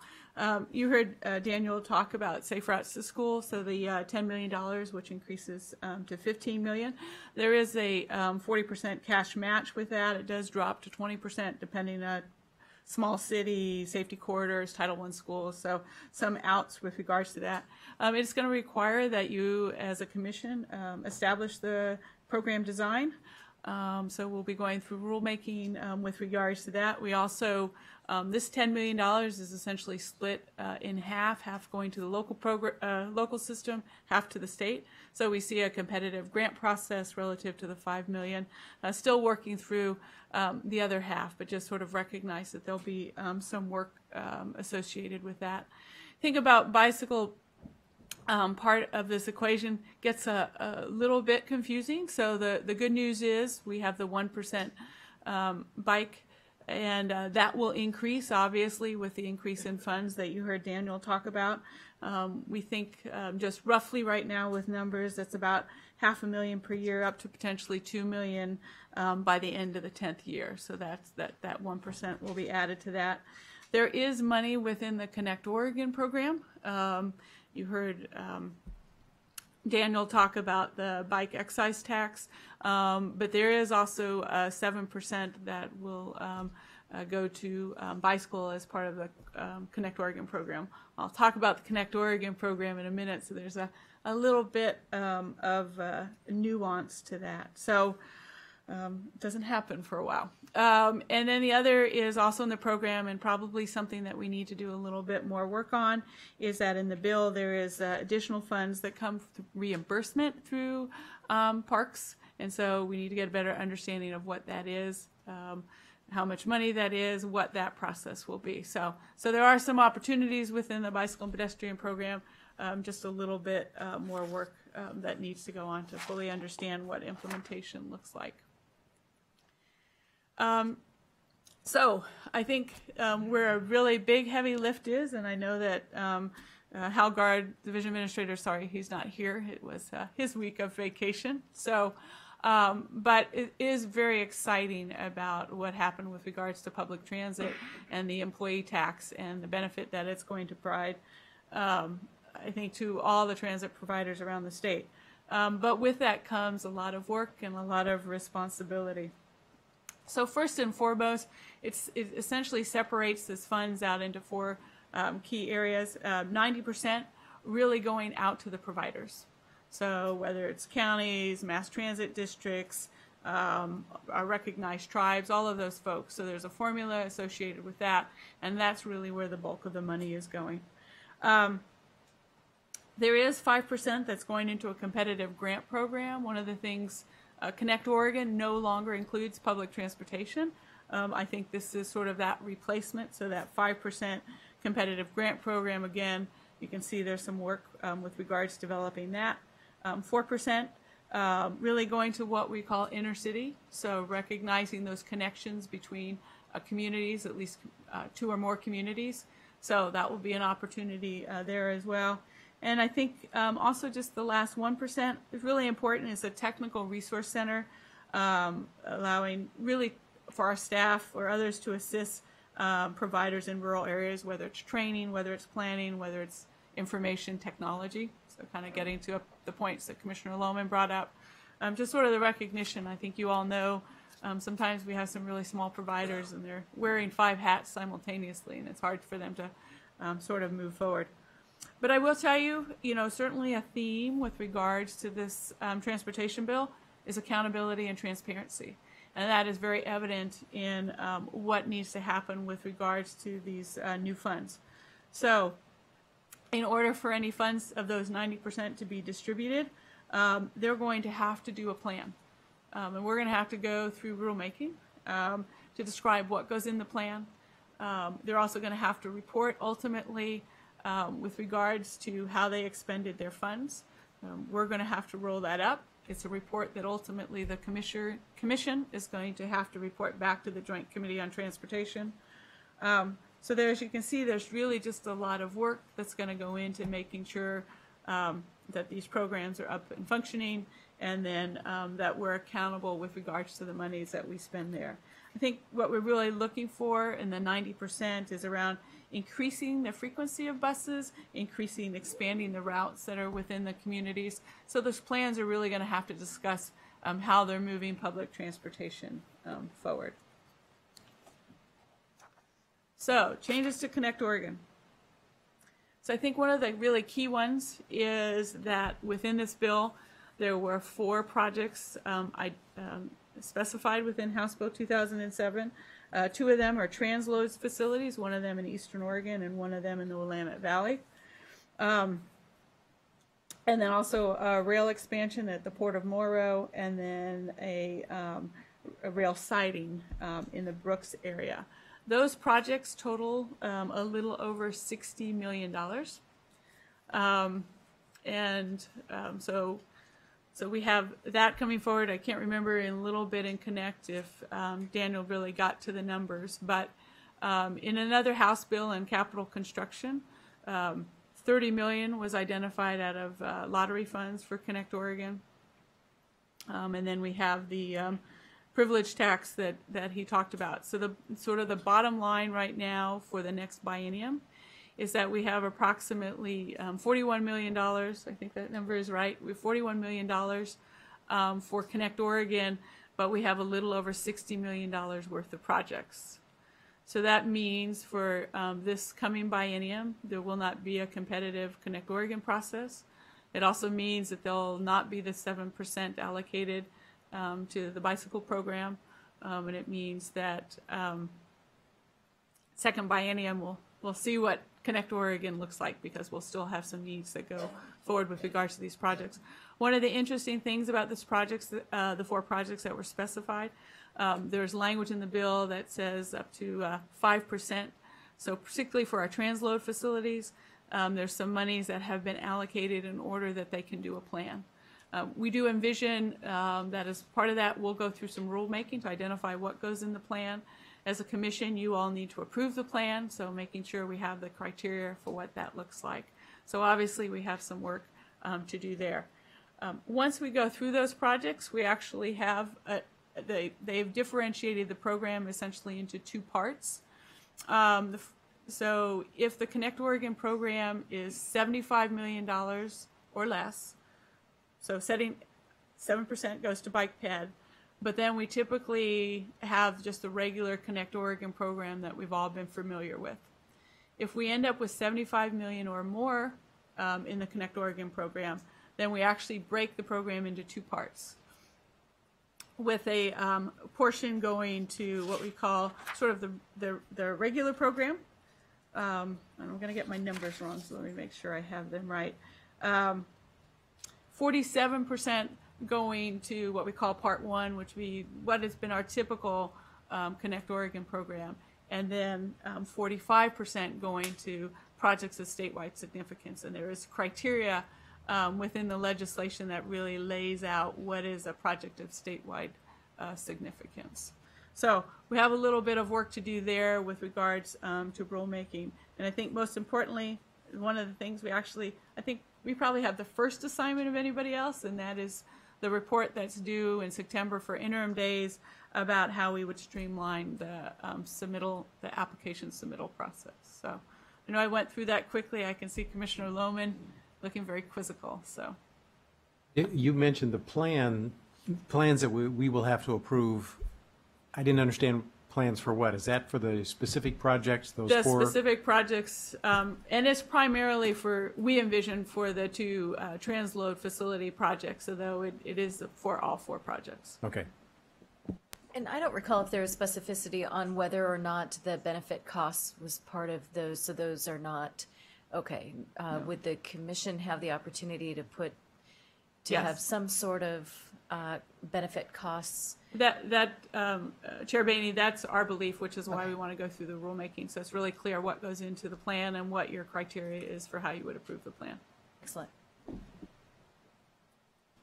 So, Paul, could you just explain the Rose Quarter debt situation and kind of how that's working? Whose debt is it?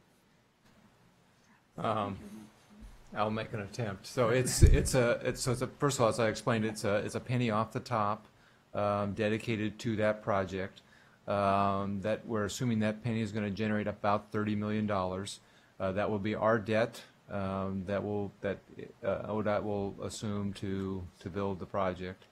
When we issue those bonds, how we go through that, we still have obviously all those details yet to go through. We don't have permission from the legislature to authorize those bonds yet, but there's the expectation that that's how those funds will be used. As I explained, the first piece that we've got to come back to the legislature with is just what is our plan? What is the project? What are the cost elements? How have we gone through working with the city and other partners to really define the project in a much more detailed way than we have or able to at this point? Yep. Thank you. I think project stewardship there is going to be pretty critical. It's expensive real estate, and I think that we just have to really have our hands on it, because cost there can move upward quickly, and I think it's going to be a challenge.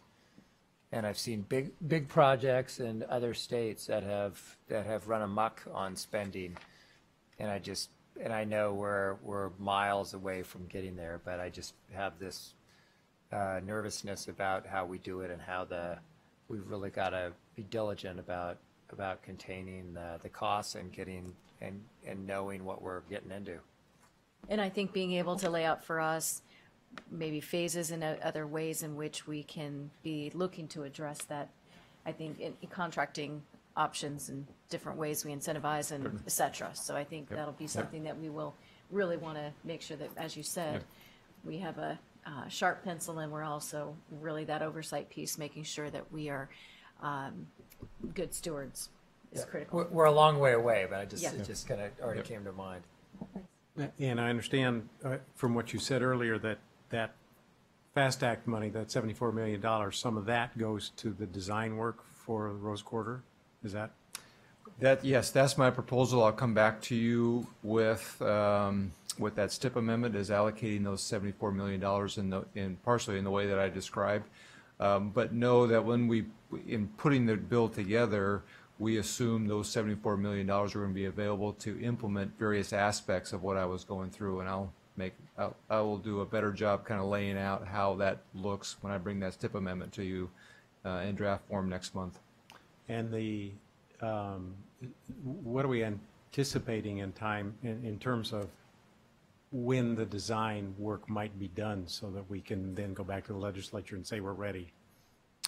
So there are specific dates in the bill that prescribe. So 205, we need to go back in February of 18. That'll be the first one we'll have to go back with. That project, we're on track to come to our 30% design milestone about a year from now. So we'll continue on that track. We just hired a consultant. We're full steam ahead with that, but we'll need those resources I described to complete that work. And we'll gather up what we have in February and make that presentation to the legislature. It will obviously be a much more informed piece of work than we have today. Similarly with Rose Quarter, I'm trying to pull the date off the top of my head, but it's about a year later, 2020, that we have to go back. In fact, I think it's part of the triggers for 2020, the 2 cents that we come back and have a similar conversation with them. And we'll be on a similar path with that project where we'll have that 30% design milestone with that project to have those conversations. So again, it'll be a much more informed conversation that we'll be able to have to define both those projects. But if the foundation for getting to those timelines depends on the FAST Act money, yes. Maybe I'm overly nervous, but I keep hearing noises about appropriations for transportation at the federal level being iffy and maybe not entirely consistent with the FAST Act. Is there any, I don't suppose we really have anything concrete to say about that right now. Commissioner Lohman, that's something we'll actually talk about in the next presentation on the STIP, actually 2 presentations from now. And you have built in an appropriate cushion into your assumptions about out years of funding. So we hope that there is not any major issue. We do have a surface transportation authorization in place, and usually Congress is very respectful of those authorization funding levels. I know they are, but we keep hearing that there are questions about that going forward. Okay, I look forward to that. Mr. Brown. Maybe. So thank you all for putting all this together for us. I know you track the bill very closely. We're all focused on these earmarked special projects, and yet there's a lot more work, Paul, that you haven't talked about as far as evaluations of projects, evaluations of road conditions, so we can't lose sight of that. I'm very concerned. If I was Matt, I would be concerned because that is another trigger to even be able to spend some of this money. Are you worried at all, or is that just part of the job? I like the smile, so I appreciate that. Yeah, I mean, am I worried or not? I mean, I am to some extent. It is new work, stuff we're obviously paying attention to, but I don't have any reservations that we're going to not be able to meet any one of those triggers. I guess though I think the one I mentioned is probably the most worrisome, and getting those projects done, knowing all the variables we have to get off the ground for a project that hasn't even been in front of you to approve to get into the STIP, and we've got to get completed by January of 2020. That's the one that probably gives me, of all the triggers, probably the one that gives me the most pause. Those other ones in there, and there's a lot of elements of the bill you point out. That's the 2-hour version of going through this, so we're trying to give you kind of the highlights for now, but we will definitely come back and walk through all those different pieces that are required in the bill at a different time, kind of each one. But as a whole, I would describe I'm not worried. I think. You're an engineer, you're always worried. Well, I know yeah, that. Yeah.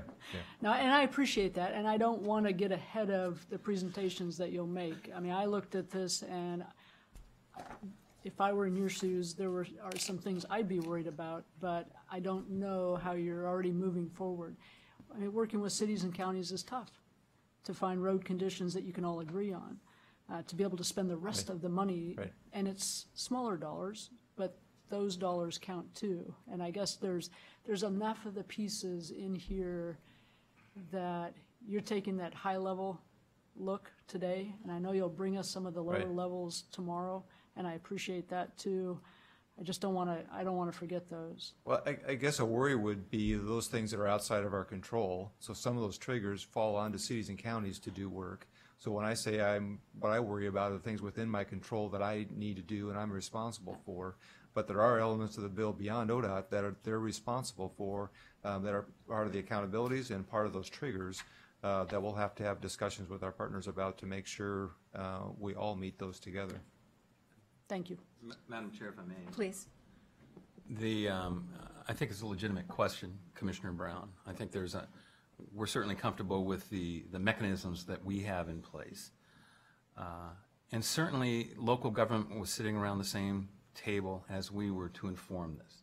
So they understand, I think, the obligations that they have in informing this discussion. And please believe me, we sooner rather than later we'll have those good folks sitting around the table to come to that standardization of condition rating, those types of conversations. We've actually already began the discussion, even as the bill was maturing, let's say. We've had those conversations. So it's not a foreign concept to anybody, not an easy conversation, I would submit to that. I think the anxiety, if there is anxiety, and this is just a future conversation that we have teed up, is when you have a bill of such gravity, you need the resources to deliver the various aspects embedded in this bill. And that's a conversation that we've engaged in during the legislative session, and we've agreed to come back, as Paul mentioned earlier, in the February timeframe. I think there are some technical corrections to the bill, and we have shared those with the committees and the leadership. And then there's a resourcing conversation that we will have, I think, a very healthy conversation come February as well. So we see all the parts, how we put them together. We have mechanisms to do so. Anxiety is a legitimate word, but I just think the gravity of what we have to do should put a couple butterflies in our belly, but we're ready to take the game on. Can I just follow up a little bit? One anxiety that I think you referenced earlier was the split that you described in your pie chart. Right. And I know you certainly recognize the issue that in effect we have maybe put not enough emphasis on highway maintenance and pavement preservation and culverts at the expense of putting more emphasis on bridges and seismic. And that's there's always going to be sort of shifts among those. But I just think as a commission, we need to keep our eyes on that ball, because we need to keep something, I think, pretty close to our investment strategy split as a goal. Because otherwise, these are all part of a system, and one part goes down, the whole thing can be a problem. So they all need to continue to get a lot of attention, and that's just something that I think is on our shoulders to make sure we keep on top of, and keep going back to the legislature to say, now maybe we need a little bit of shift in another direction. Mm-hmm. But I'm certainly glad to get all that emphasis on seismic and on bridges. That's necessary too. And I like what you mentioned also about the partnership with the legislature. I think we are in this together. I don't know that they want to make investments that we maybe through a series of reasons determine that maybe isn't the most prioritized project right at this moment. Or I think it's a conversation, one in which we should inform. That's our role. And But out of the gate, I think we have some that have been selected, and we'll go forward with those and be able to make sure that we're all good stewards of those dollars too. Please.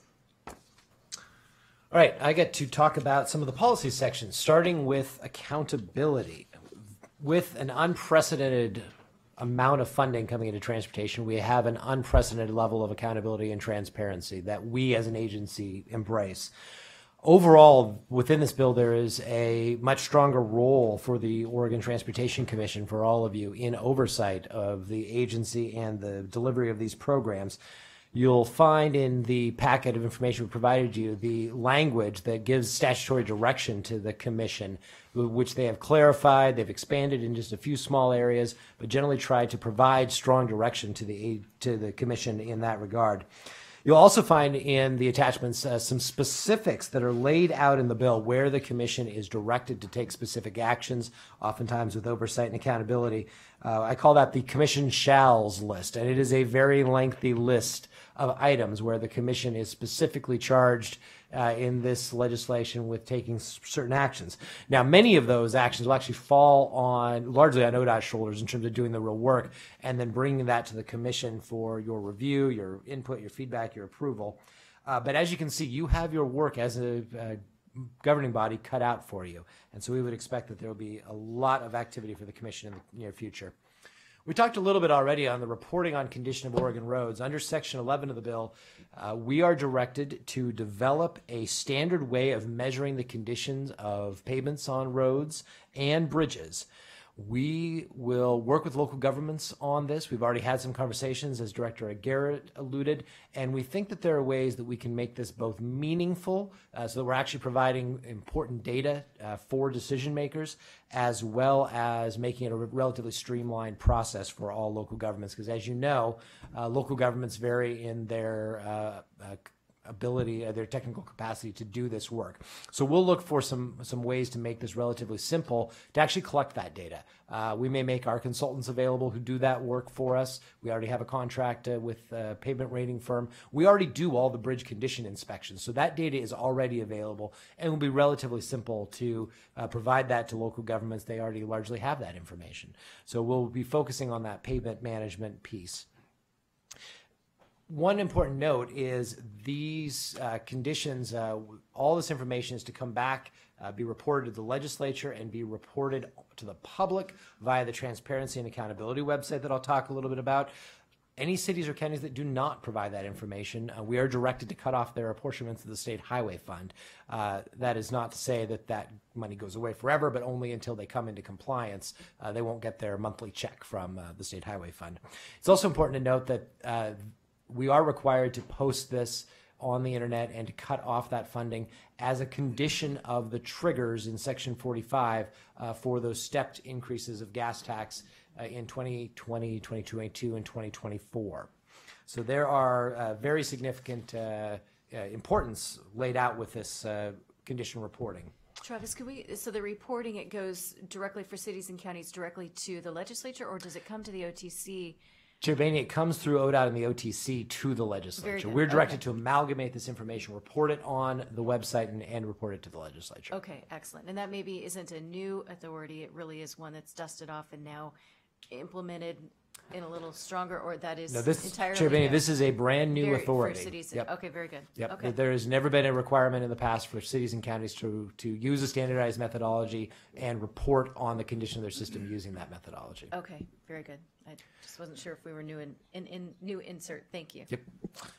There's also a requirement for a transparency and accountability website that would have a variety of different aspects. The first part of this is really about project information in the STIP. We already largely have this, or to some extent we have this, and that's a screen capture of our project tracking website that we rolled out as part of our new webpage that provides most of the information that's required in the bill about active projects.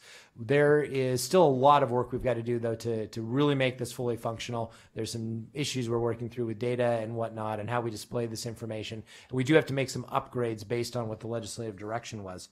There's also a requirement to provide data on our performance in delivering projects on time and on budget. So once projects are complete, we would report as to whether we brought them in on time and on budget. This is also where we would display the system condition information on our website. And there's a requirement also to put up the results of audits.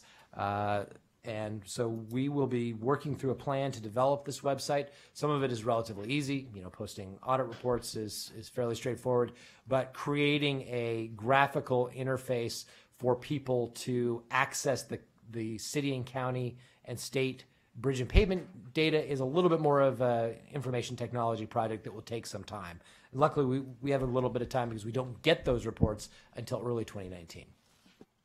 Is there a definition in the legislation about on time and on budget? I mean, because Commissioner Lohman, how there you is report not. that stuff depends a lot, because things can change, legitimately change, and shouldn't be deemed to be beyond budget or beyond timeline. And that's an issue our project delivery leadership team right now is working through, defining what those performance measures are. We already have on time and on budget performance measures as part of our key performance measurement update work that's both for the DAS recommendation and the direction from the legislature. We're working to really sharpen our pencils on what it means to deliver projects on time and on budget. And so we'll use that as the basis for reporting on this. There are a number of other additional accountability measures. One that we talked a little bit about was benefit cost analysis. In Section 13 of the bill, they essentially pulled the language that Nevada has on benefit cost analysis and applied it to highway expansion projects over $15 million. What this basically requires is for each project that meets that threshold going into the STIP, we would do that benefit cost analysis to ensure that we're investing in high priority projects that have a good return on investment. There is also a continuous improvement advisory committee that is charged in the bill with reviewing our key performance measures and ensuring maximum efficiency in the use of funds. That is made up of the Oregon Transportation Commission, ODOT executive staff, and stakeholders. What Director Garrett has indicated is, given that we already have an audits committee that does some of this work, we would repurpose that audits committee, add some public stakeholders to that group, and expand the charter to some degree to focus a little bit more on some of those other areas beyond just audits, but other ways to maximize efficiency and bring in our key performance measures as directed in the bill. There may be other areas, and we'll work through what's in the scope of this committee so that we can maximize the benefit of that group. It's important to note that one of the triggers in Section 45 for the gas tax increases is that the recommendations of this Continuous Improvement Advisory Committee have been implemented. A question about the benefit cost analysis. We've been through this before. I remember when I was first on the commission, there was a push for some kind of benefit cost analysis requirements. I'm not sure, I haven't read this particular provision in the legislation, but I am a little concerned that some of the smaller areas could end up on the short end of a stick if we're making decisions based solely on just dollar cost benefit in the sort of raw numbers. There are projects that have great significance for a regional economy, but may not look so big from a statewide standpoint, and the cost benefit may not appear so much in the real benefits may not appear so much in dollars, and I worry about what we come up with here as the measurement. Make sure that we particularly have the smaller jurisdictions be able to explain benefits that go beyond just dollars. In some cases, it's economic survival that's pretty important to the whole state. So, Commissioner Lohman, I'll take a stab at that. So first of all, it's in a sense one STIP consideration out of all of the conversations. So we also have to figure out the timing of when we'll have this conversation, do the return on investment, the benefit costs. Important to remember we're talking about projects that are $15 million or more.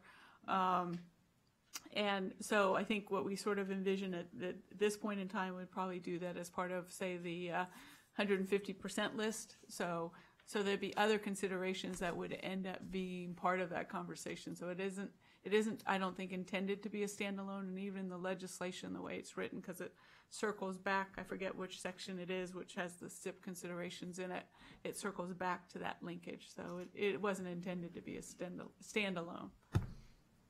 In my reading, the piece where it talks about the social, economic, or environmental benefits as well, I think can then foreshadow just the financial. There may be reasons why an investment of a certain nature makes sense to meet those other pieces, which are a little bit difficult to quantify. So it'll be a delicate dance, but yes, exactly. Other comments on this piece? Okay. And ultimately, the largest accountability measure in here is the triggers in Section 45 that require reporting and accountability requirements be met before the gas tax increases can go into effect. So really very significant accountability and transparency measures included in this legislation. Moving along to the next major policy area, there is direction in the One more thing on accountability. I mean, I think the legislature spent a lot of time here on accountability and made some very fundamental shifts in how the commission and the department interact with each other, wanting us to substantially strengthen our oversight of the department. Some of the provisions in the legislation are pretty powerful in how they make that shift to the commission, including the appointment of an independent staff person for the commission, written in law. And if you look now at what the statutory obligations are for the commission and how this bill fundamentally changes it, in the accountability section, they make some very significant shifts. One of which is, notwithstanding any other provision of law, the commission has the power to adopt any rules, establish any policy, or exercise any other duty, function, or power if a statute gives such power to the Department of Transportation. That's a big oversight measure. And also in terms of audit, the Oregon Transportation Commission, in consultation with the Director of Transportation, shall designate an internal auditor for the Department of Transportation. And I think in terms of how we interact with the director, they shift the appointment of the director. The Oregon Transportation Commission shall appoint the director after consultation with the governor. The director serves at the pleasure of the commission. I think it's very important for this commission to read and study the accountability section of this law before it is fully implemented, because it's where, yes, there's the money, there's the investment, but they shifted what they want us to do as a commission, how they want us to exercise oversight of the department, and what authority and powers they granted this commission. I think it is a fundamental shift. They spent a lot of time on it. And I think it's just important that we fully understand those changes and what it means for the operations and authority this commission has. And if we go back, this is not things that were put in the model that we presented them. And if you look at the pie charts that Paul just went through and the discussions, the fundamental outline of looking at maintenance, looking at bridges, looking at seismic concerns, looking at transit, looking at safety, the fundamental package that we put together still served as the core for this legislation. But where they exercised their prerogative and their imprimatur was most vivid in the accountability section. And I think it's just important that we study it, that we fully understand the shifts that have been made here before they go into effect. Thank you. Well said. And I can't seem to operate this. In your packet, as alluded to by Travis, is the outline in terms of authorities that have either been underscored or added to our roles and responsibilities. Today at lunch, we're going to be talking about the workshop that is afforded to us in October, and For me, that is an opportunity for us to really reconcile and make sure that we understand exactly what it is that, well, first and foremost, what it means to be a commission member, which I think will look different than when it's meant to be a commission member possibly just even a few months ago. In terms of new committee structure and in terms of new accountability, I think there will be more investment of time that will be required in order for us, especially in the short run, to really stand up a lot of new structure and new compliance pieces. So we'll have a further discussion at lunch today about what that looks like, but I very much appreciate you calling out those pieces. It is outside of just new funding. There are new accountability measures that we need to really reconcile and make sure that we are all on the same page in terms of what that means. I think compensation for commissioners is going to have to be doubled at least. Well, yes, they do put a provision in here for that compensation, and it is doubled, so you get extra zeros. Please. Yeah, just very briefly, and I appreciate what Commissioner O'Halloran said. I think the accountability piece, and we expected this even if we didn't want to talk about it, we expected accountability to be the issue. And I think it's not only accountability within us, and I include ODOT. I mean, we are all in this together. And I think the more we can focus on the together part and how we help support you, as well as have some of that oversight, like it or not, we are in this together. But the other part of that is how do we report to the joint committee?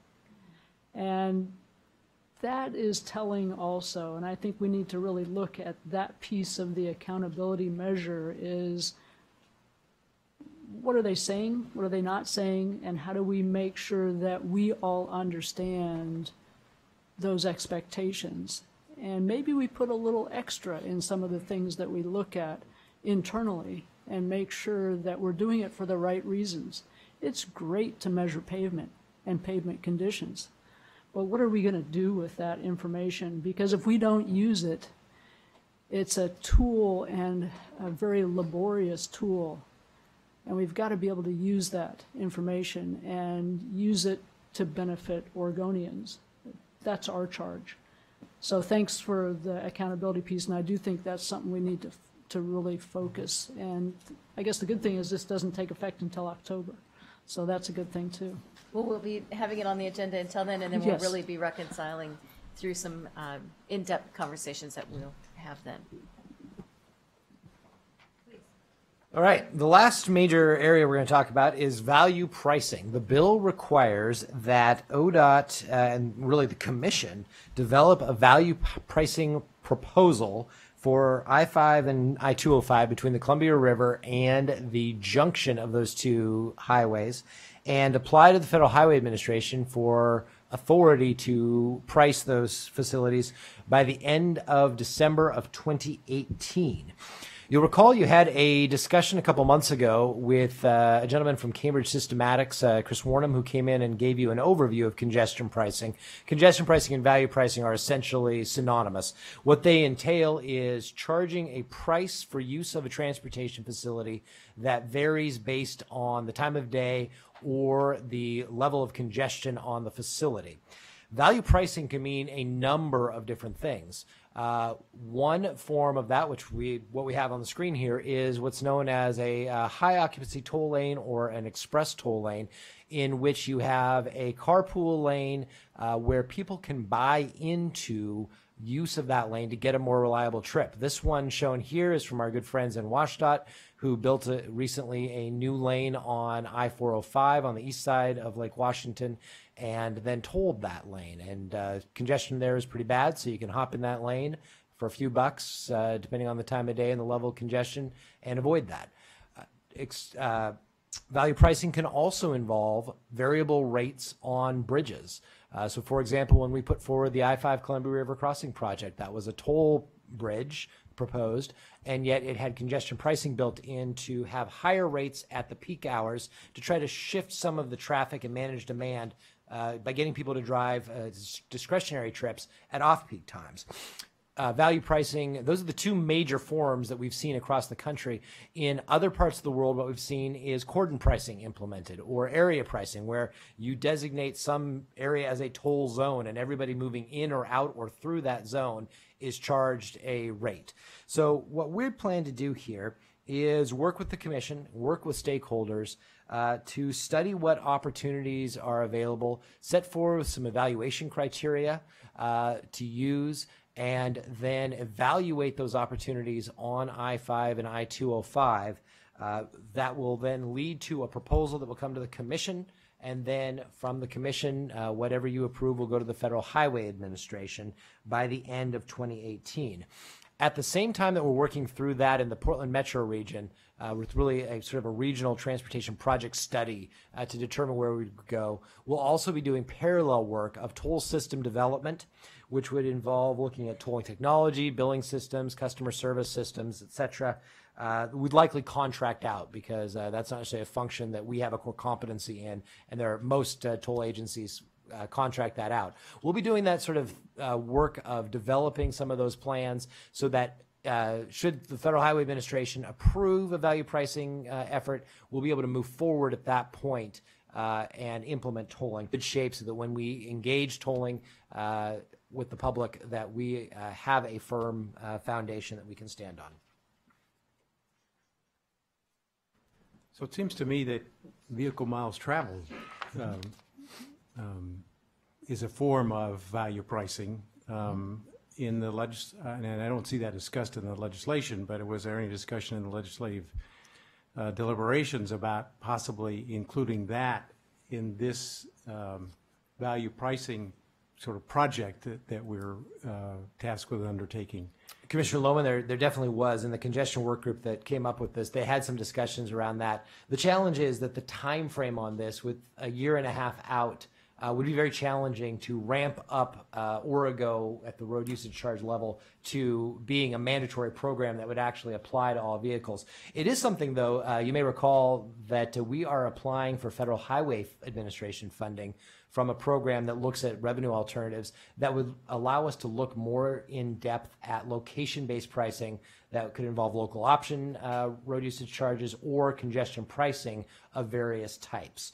And so I think on the long term, that a road usage charge may be one of the best opportunities for some form of variable rate pricing of roads that would help address some of our congestion reliability concerns. And I understand that looming deadline. That's one of the things that makes me very anxious about this legislation, because I remember how much time we spent on tolling a few years ago and how complex it is. I'm nervous about delivering in that time frame. I really am.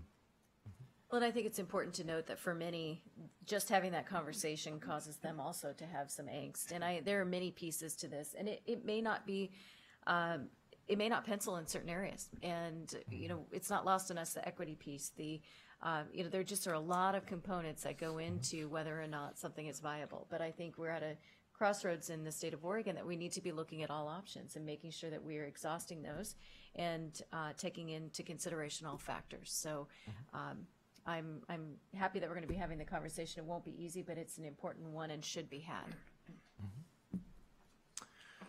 So that's the substance of the bill. Now let's talk a little bit about next steps.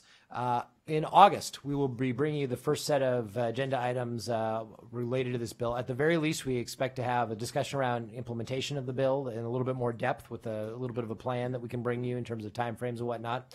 As Paul mentioned, we also intend to have a STIP amendment ready for you to consider, not to ask your approval, but at least to start the process. We also will need to start the value pricing work, given the time frame that Commissioner Lohman indicated is giving him anxiety. It's better for us to engage that like yesterday. So we're just putting together our internal plans and plan to bring that to you next month in the lovely burg of Enterprise. Then we would expect that we continue to bring you items. In the February legislative session, we will really engage in phase 2 of the HB 2017 work with the technical corrections that are needed to this bill. There are a number of those that will require some clarification or that may have just been drafted slightly incorrectly.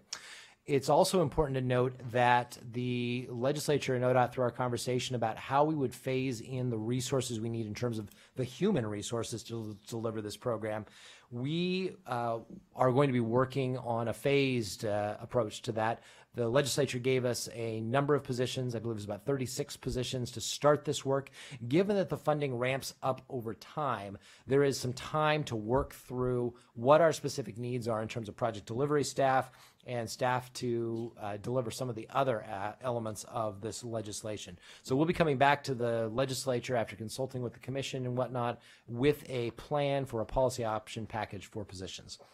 And with that, I think we are complete in our presentation. Happy to answer any more questions. No, but I would just note that we'll be working together to lay out maybe a mini work plan for the commission so that we're prepared in terms of which areas we need to implement first and what that looks like, how we make sure that we are deploying ourselves in those areas and sharing that load and get clarity on what that looks like. And then again, an opportunity for us in October to really do maybe a mini strategic session for the commission as well. So. And Chair Boehne, I would note in your binder that we prepared for you, near the front is at least the preliminary start of a listing of what we would need to begin immediately and then what is phased in over time, because this is phased in multiple steps over a number of years. And in the bill, it mentions that we now, other than needing to meet monthly, can meet quarterly, of which I'm sorry to say, or happy to say, that won't be happening anytime soon. So I anticipate that we will be continuing with monthly meetings for the foreseeable future. So just in case anybody's looking at quarterly meetings, just want to pop that balloon right away. All right, thank you very much. Really appreciate the detailed update. Next item on the agenda, we have the request to finalize the 2018-21 STIP. Ms. Bohard, good to see you again. Yes. Good morning again. For the record, Jerry Bohard, Transportation Development Division Administrator, and I am here in front of you requesting adoption of the final 18-21 STIP. Although it looks like Mr. Mather wants to mess with it right away. But just a reminder back in June that we really spent a lot of time walking through all the decision points that the Commission made as we went through that 3-year process, which really began back in October of 2014 when the Commission approved the STIP schedule. So similar to sort of the discussion we're going to be having in just a moment. So I'm not going to revisit those decisions, but rather really want to draw your attention to there's a sheet of paper after the staff report that really sort of outlines some of the changes that occurred between the draft STIP and the final STIP, and you have sort of that executive summary as well as the table behind it. But you can see really that the majority of them are ones such as the addition of the flat projects, the federal lands program, of which you had I think a few discussions in front of this commission and before you and took action on that. A number of MPO projects, and those go into the Metropolitan Transportation Improvement Plans, and those are actually approved by the governor. So not something that you necessarily see, and you see really just a lot of a cleanup associated with that.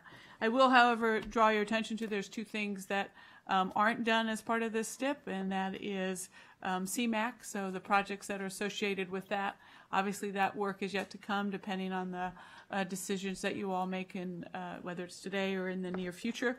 Those are metropolitan planning projects, so you won't actually see that amendment.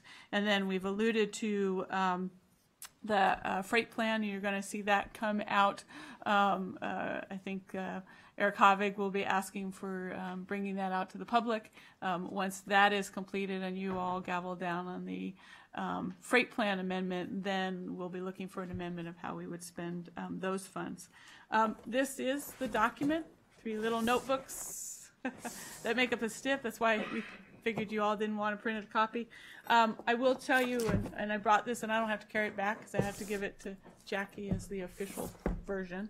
But the first volume really spends some time. We really talk about what the STIP includes, what the public involvement process was, the consultation with our ACTs and our MPOs, how the STIP was developed, goes into the funding programs, and then really just is also has all of the public comments that we received, or our regions received as they went through the process, about 40 pages of those.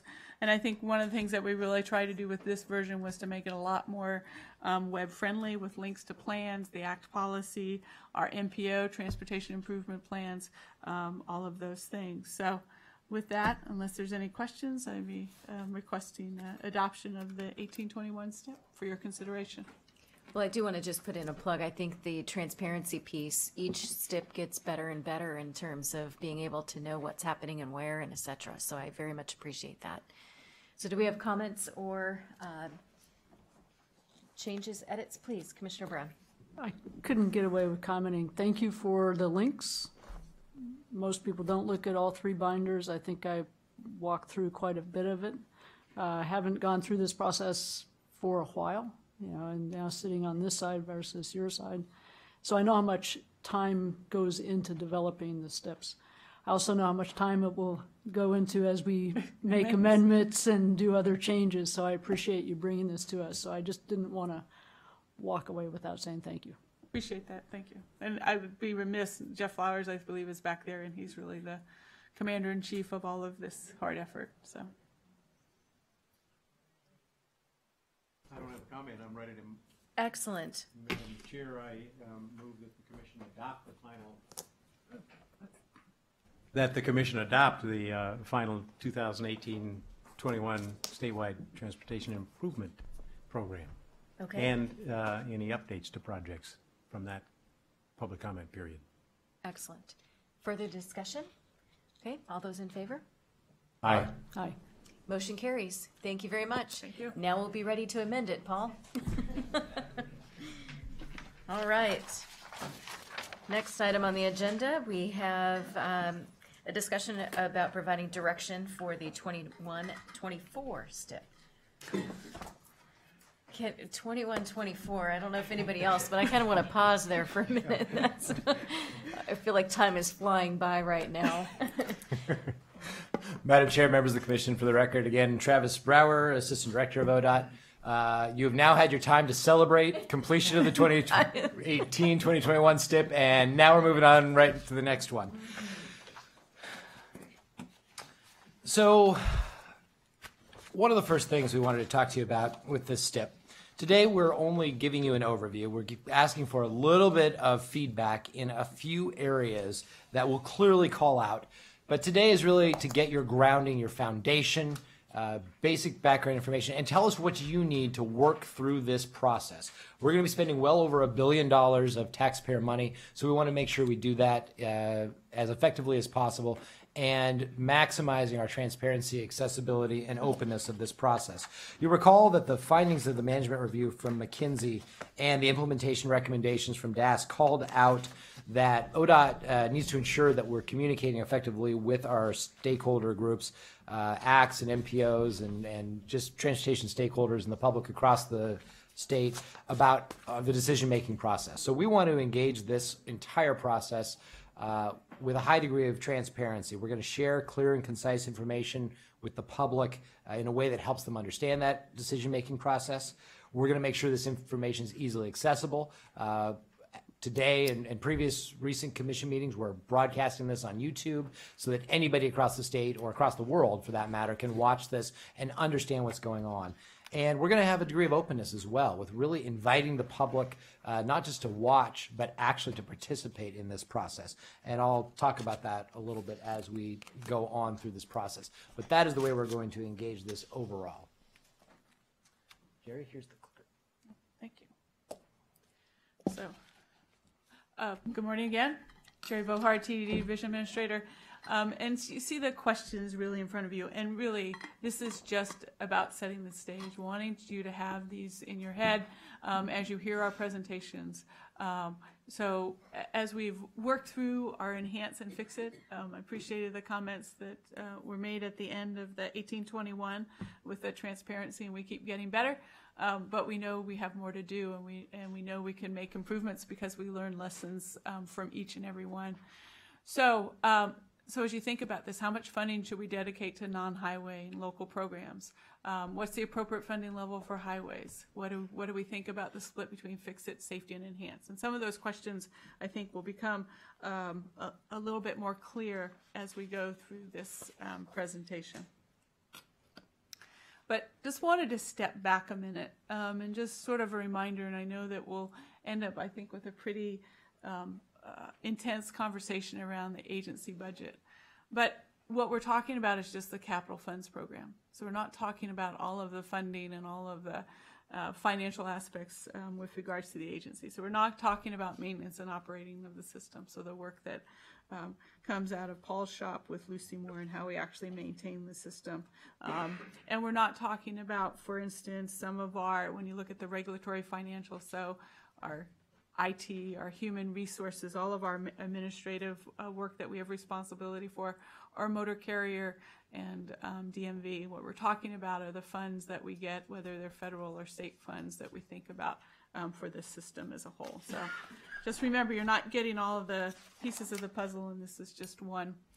So this is the, I don't know about you, but this is the slide that scares me every time I see it, and it's just the recognition about what we have in effect right now is the 1518, so that allows us to move forward with federal highways.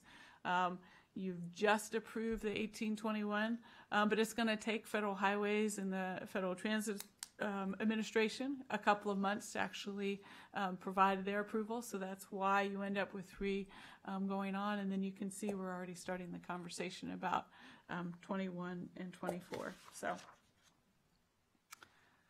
So as we start to think about what we want to do in 21, 24, and we recognize sort of a 3-year process to do that, this gives you a sense of how we break that up. So the key one, obviously, is program allocations, and that's the conversation that we're just starting to have with you all, and we envision sort of going through the fall, November, December, hopefully gaveling down on what that looks like.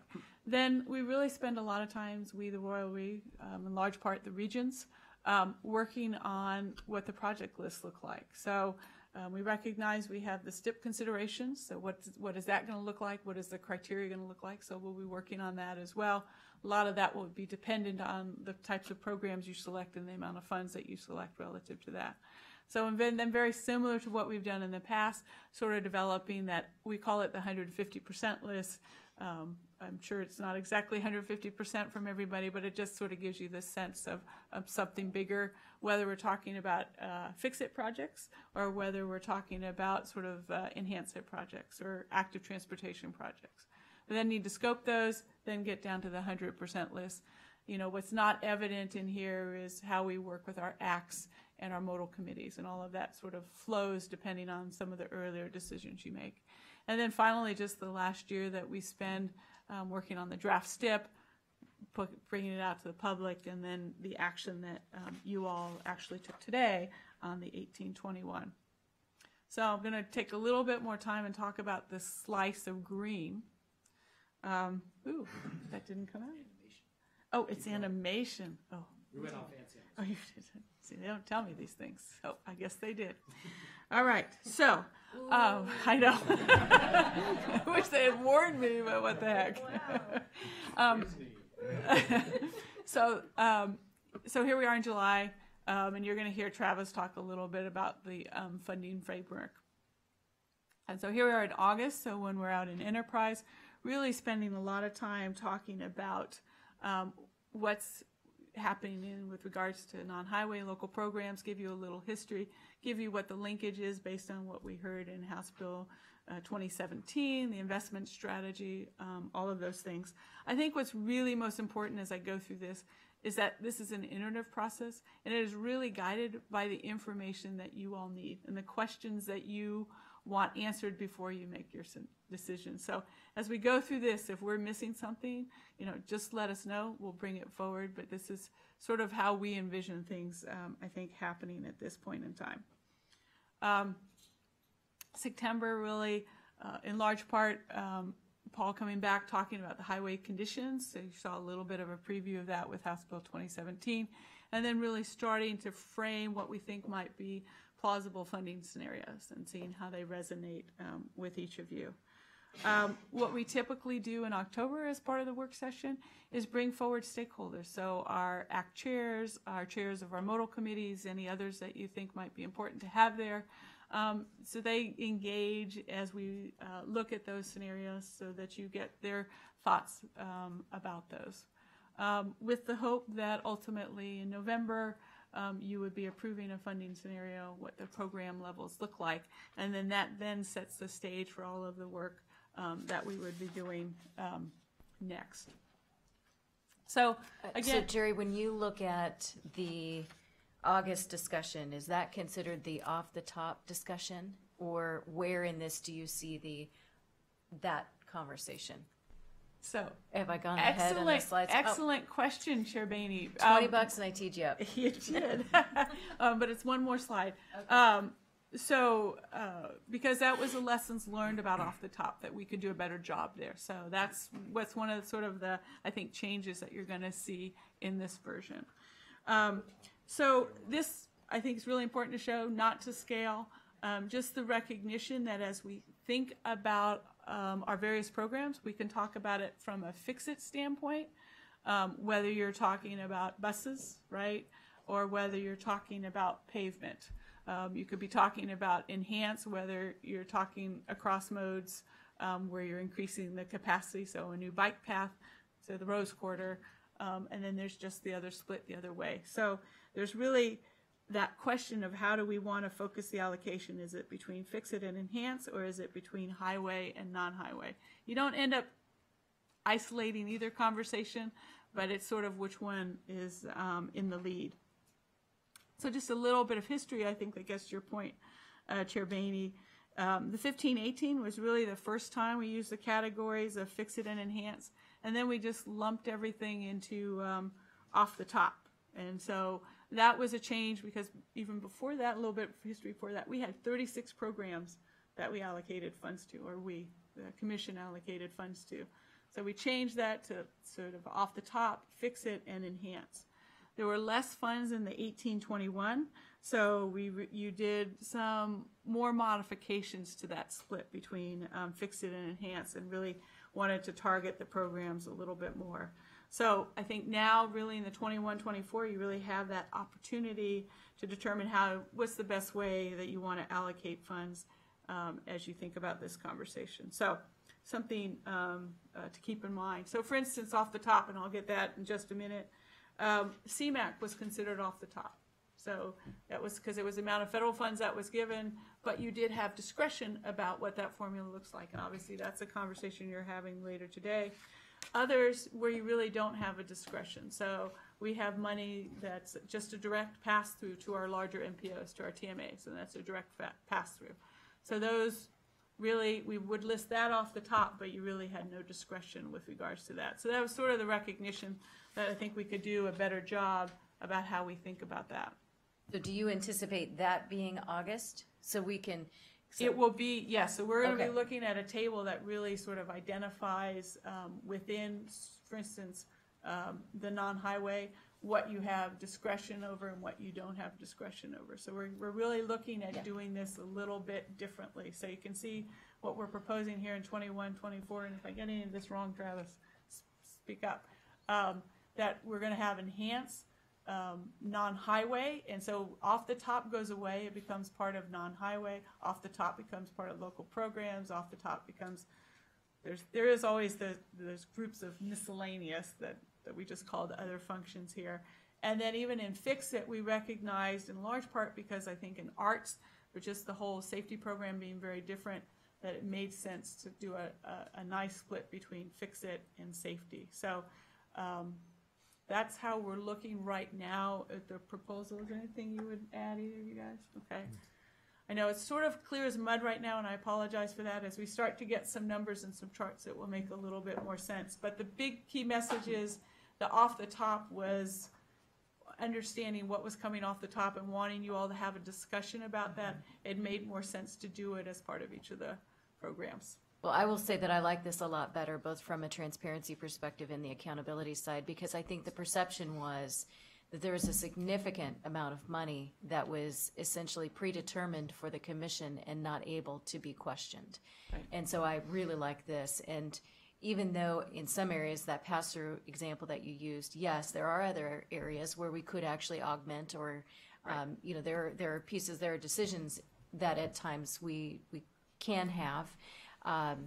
And so I think having it categorized in this way allows us a better way, and from a public perspective, seeing where those pieces fall into place as well. So I like this a lot. Good. So a great example, immediate opportunity fund. You all hear those recommendations on a pretty regular basis.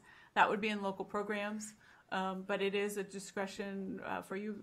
You know, the amount of funds that we identify in there, the $7 million a biennium could be something that you choose to do differently, and that would be part of the discussion that we would have in August.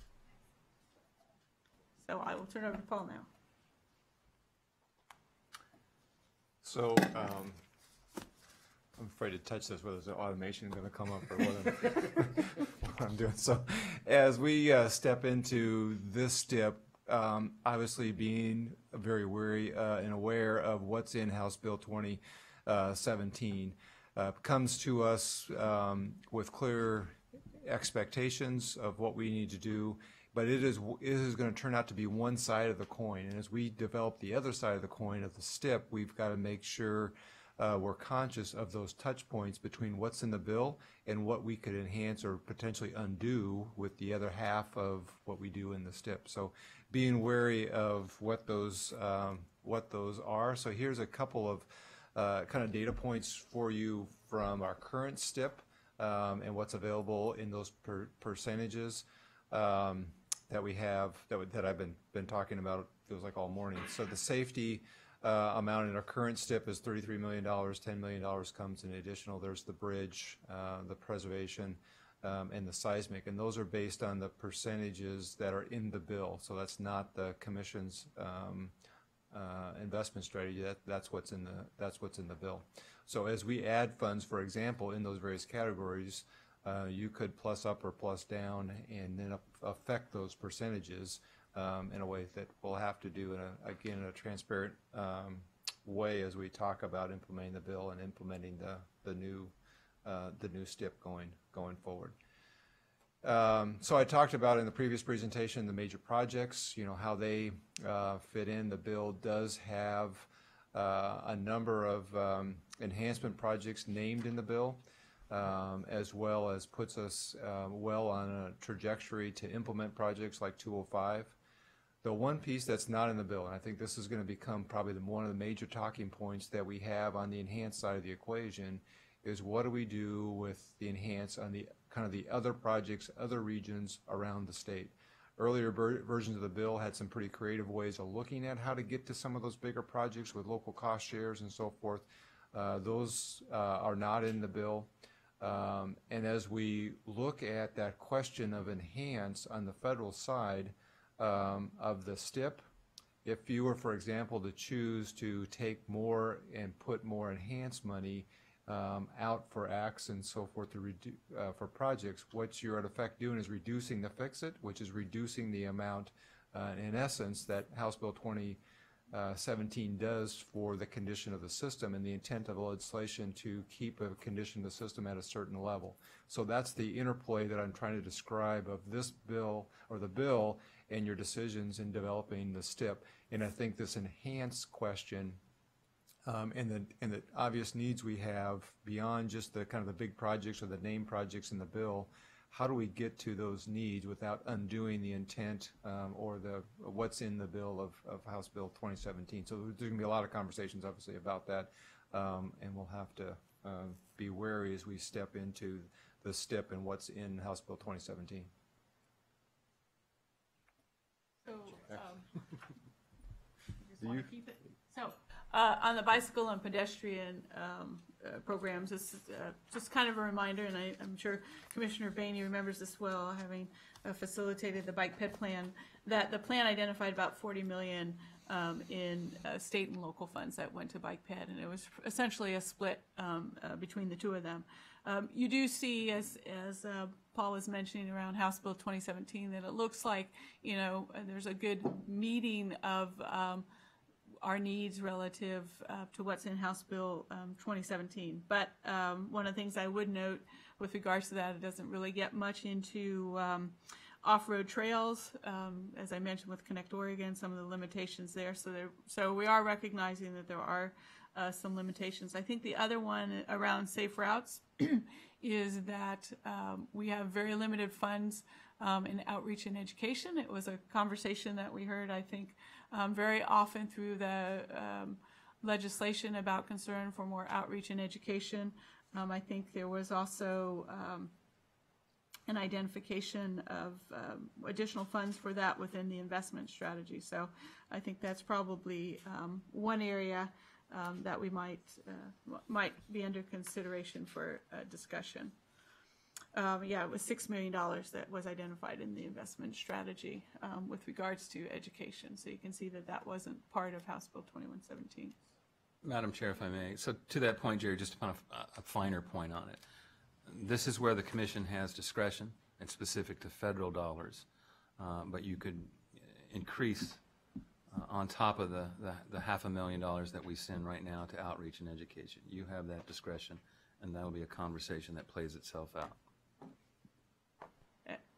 Right, and that would be part of the key conversation in August, and we'd be looking for some guidance as we bring forward some scenarios.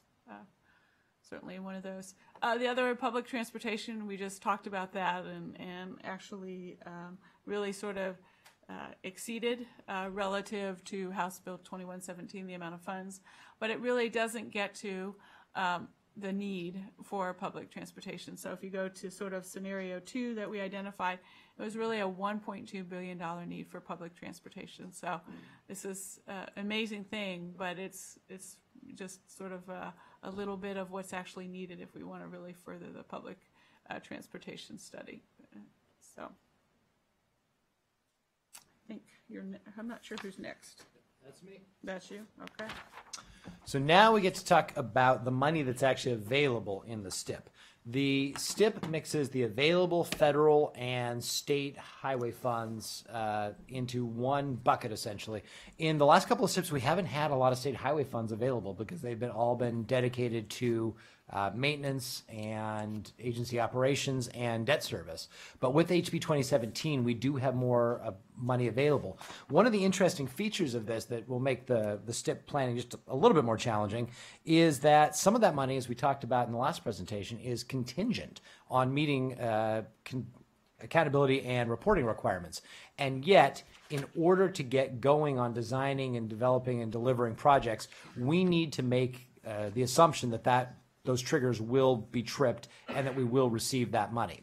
So the first of the two funding assumptions that we're going to mention to you today is just that we will make a funding and do a funding analysis of the available state highway fund dollars that includes that triggered revenue.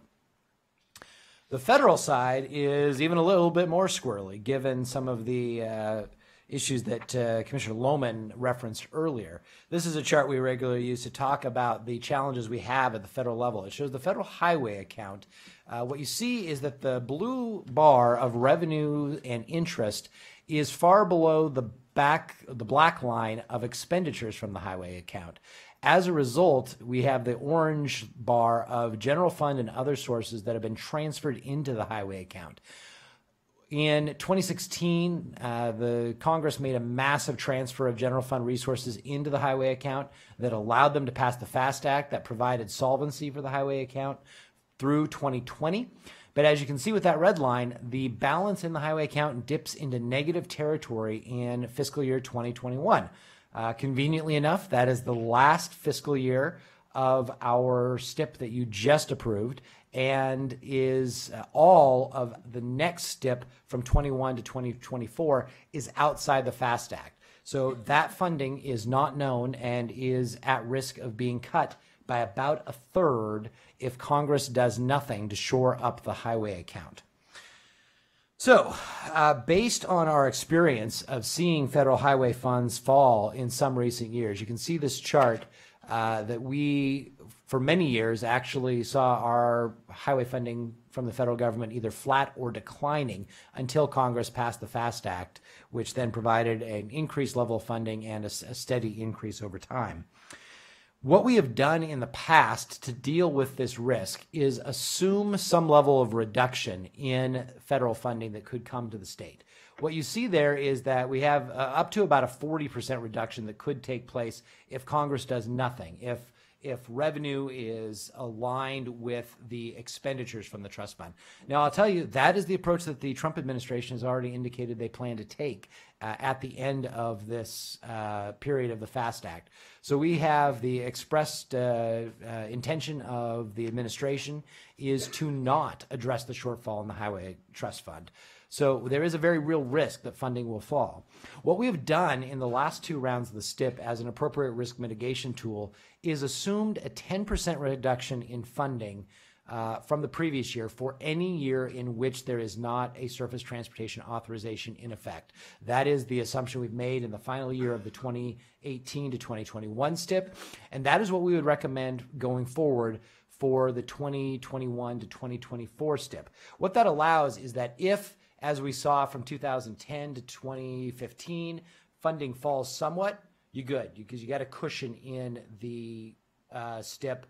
You don't have to go in and cut projects. If, on the other hand, Congress simply fails to act and you have a 40% reduction, well, in almost any scenario, you're going to have to go redo the STIP. So it gives you that cushion that allows you to take a small reduction without having to go through the massive pain of addressing the STIP. We did that in 2007. It was probably one of the least fun experiences that anyone on the commission ever went through, and so we try to avoid going through those sort of exercises again.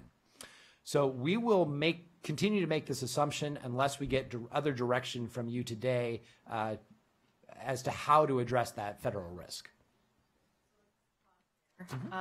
Thoughts on this assumption? Seems conservative, yet not so conservative that we'd hold back a 40%. Do we have any hesitation on this being what we operate from? Okay. Do you have one of those, you shake the ball and then it tells you, just kidding. Chair Boehning, I do, except it's a sarcastic Magic 8 Ball, and so it gives bad responses. So you don't want to use it. All right. So we'll go with this assumption. Yeah, one thing I should note is we did for a couple of years in one of our STIPs assume the greater level of reduction. I think it was as Safety Lou was expiring back in 2009. And we found that actually made it very difficult to obligate all of our federal funds effectively, because every year we had to come back to the commission with a new set of projects to amend into the STIP. It just was not as effective a means to go forward. So we would rather start the project delivery process well in advance and not scramble every single year to come to the commission. And just one question, and maybe Jerry, looking backwards at the transit allocation, do we anticipate that being matching fund components, or is it stuff we'll go forward on? So in other words, are we using that to leverage federal transit grants? Or is it like a sort of answer? I don't know if Marcia left or not. I think it's more of a sort of answer. I mean, the providers do get some, larger providers get some FTA funds, but this is really in addition to, so I don't know that it's, they're already utilizing all of their FTA funds as it is right now. Thank you. And just real quick, if I'm not mistaken, House Bill 2017 requires us to really look at shovel-ready projects. If we're taking 10%, we'll still have quite a bit that we're looking forward to if Congress does their job. Yes, Commissioner Brown, that's a nice thing to want to have happen. Yeah, that's a good point. What Paul does on a regular basis is develop a list of design-only projects that we fund design so that we're ready to go when that 10% comes in, knock on wood, most of the time. If it doesn't, then we haven't invested any resources that will be wasted, because those are all projects on the fix-it side generally that we will go to bid on or we'll allocate in the next step. So that they're high priority projects. So we make sure we have contingency plans in place for that 10% that we set aside. So shovel ready means like shovel in the ground, good to go, not like we're going to start the environmental impact statement and, you know, it means like ready to go.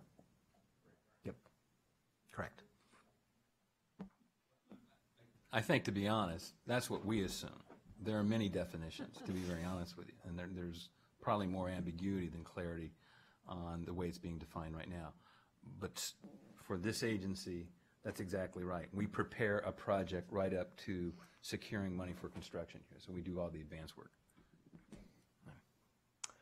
All right, as we wrap up our presentation today, we'll return to that big question that's to be answered over the next several months. How should the state allocate funds among the categories?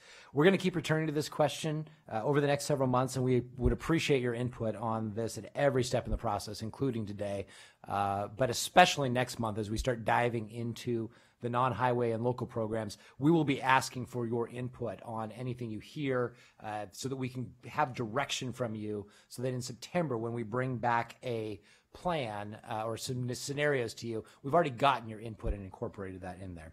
There are a couple of questions, though, we did want to put on the table today for your discussion.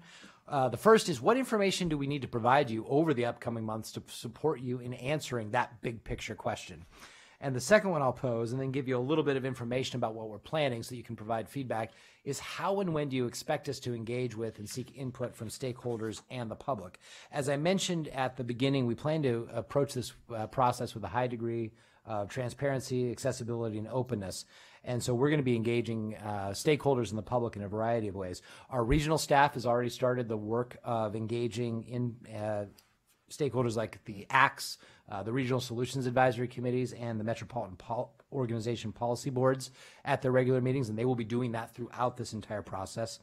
We will plan to have the ACTS and advisory committees weigh in formally, including bringing them into a discussion at the October workshop, if that is something the Commission wishes to do.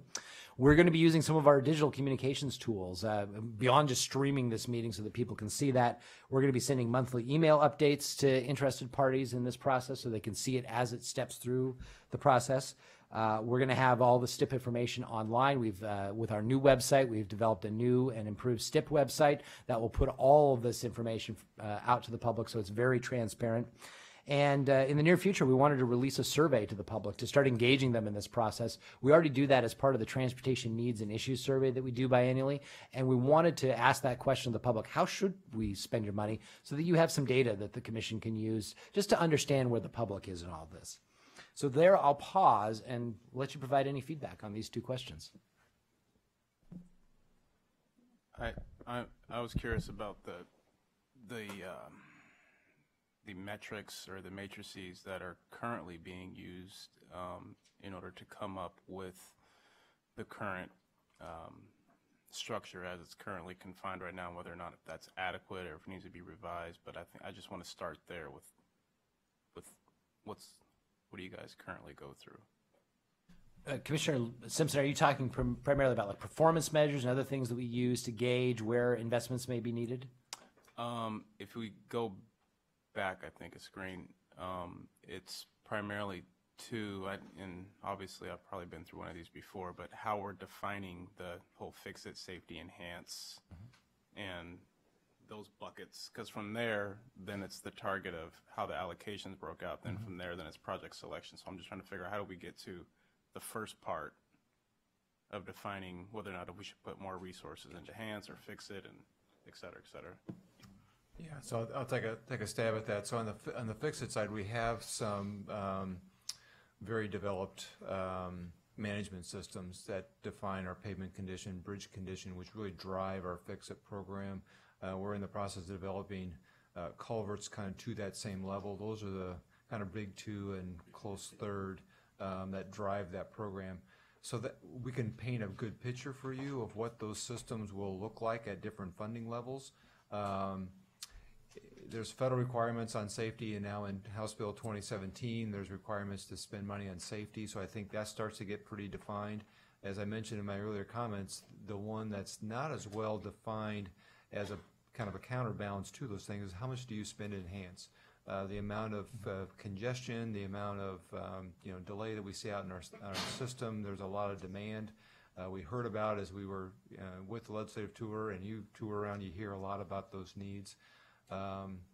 Individually, you can quantify the benefits of each one of those, but how they compare and contrast, not necessarily to the fix-it side, is challenging at best and becomes more, I think, a policy decision for you as to how much do you spend there on the enhanced side.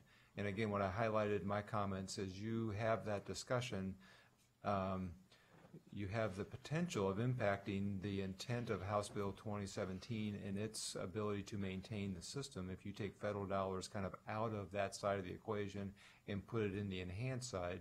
The condition levels will obviously fall relative to what was assumed when House Bill 2017 was constructed. So those are, I think, the trade-offs and the levers that you'll see. That the good metrics and measures we have are on the fix-it side and somewhat on the safety side, and then individually more on the enhanced side, unless Jerry's got more that she would add, on that side. I guess at a program level, you'll see the freight plan and others, you'll get some sense of, at a statewide level, what the enhanced would look like. But it's not as kind of quantifiable down to a % that you would see in the fix-it for bridge or pavements or culverts. Does it, and real quick, because I'm sure there's other questions, but does it, in your process in terms of working with stakeholders and other government, local municipalities and agencies, do you work with them on their long-term plans as well to define actually what they're preparing, whether that has anything to do with zoning shifts or any future developments or any projects that are coming up, so that that plays into that allocation? Yeah. Commissioner Simpson, that was a great lead-in. That was actually some of the comments I was going to make. So first of all, there's the metrics, but there is also, I'd be remiss not being the policy wonk for the agency to remind you of all of your policy plans that, so for instance, the Oregon Highway Plan, it really does emphasize that as our priority as a state is maintenance and preservation. So that really is why, I think we've gravitated to the condition of the system. But we balance that in the Oregon Transportation Plan around being multimodal and thinking about all the modes. So we don't necessarily give you the fine number between all of those, but that policy construct I think is important to have. To your point, Commissioner Simpson, we work a lot with our local governments as they develop their transportation system plans. In fact, probably fund the majority of them, whether it's through our Transportation Growth Management Program or through our region planning program. And I think that's where the issue of truly understanding the needs sometimes gets a little tricky because it's found within each of those individual plans or in the Deschutes County Transportation System Plan. So garnering that full list, each of the regions sort of keep track of that stuff, but it looks a little bit different. We've always had struggle rolling it up. With regards to our other modes, we really have relied on, I think, our modal plans, and we're probably in a different place for this STIP than we were in the past ones. We've just finished the bicycle and pedestrian plan. It's about a year old, give or take, and we have completed the needs list for the public transportation plan, even though we haven't gavelled down on the plan. So we have more information about needs than we had, I think, in the previous STIPs. And I think our region planners have worked a lot harder with our local governments with their transportation system plans. We've worked pretty hard for them to, I don't want to use the word financially constrained, but to be reasonable so that really have a good sense of what their priority needs are. And the TSPs run across, whether it's a highway enhanced project to a bicycle pedestrian need. So I don't know if that gets to your answer or not. I would supplement it with one additional thing.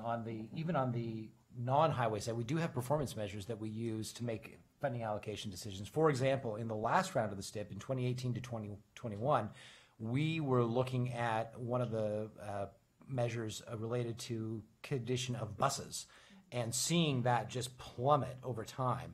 And so we brought to the commission a recommendation to put more money into bus purchases for public transportation, and you took us up on that recommendation. So there are metrics even on the non-highway side that we use for that purpose. And certainly the recently passed ADA transition plan is out there as well. So you have lots of pieces of information that we can start to roll up and provide to you.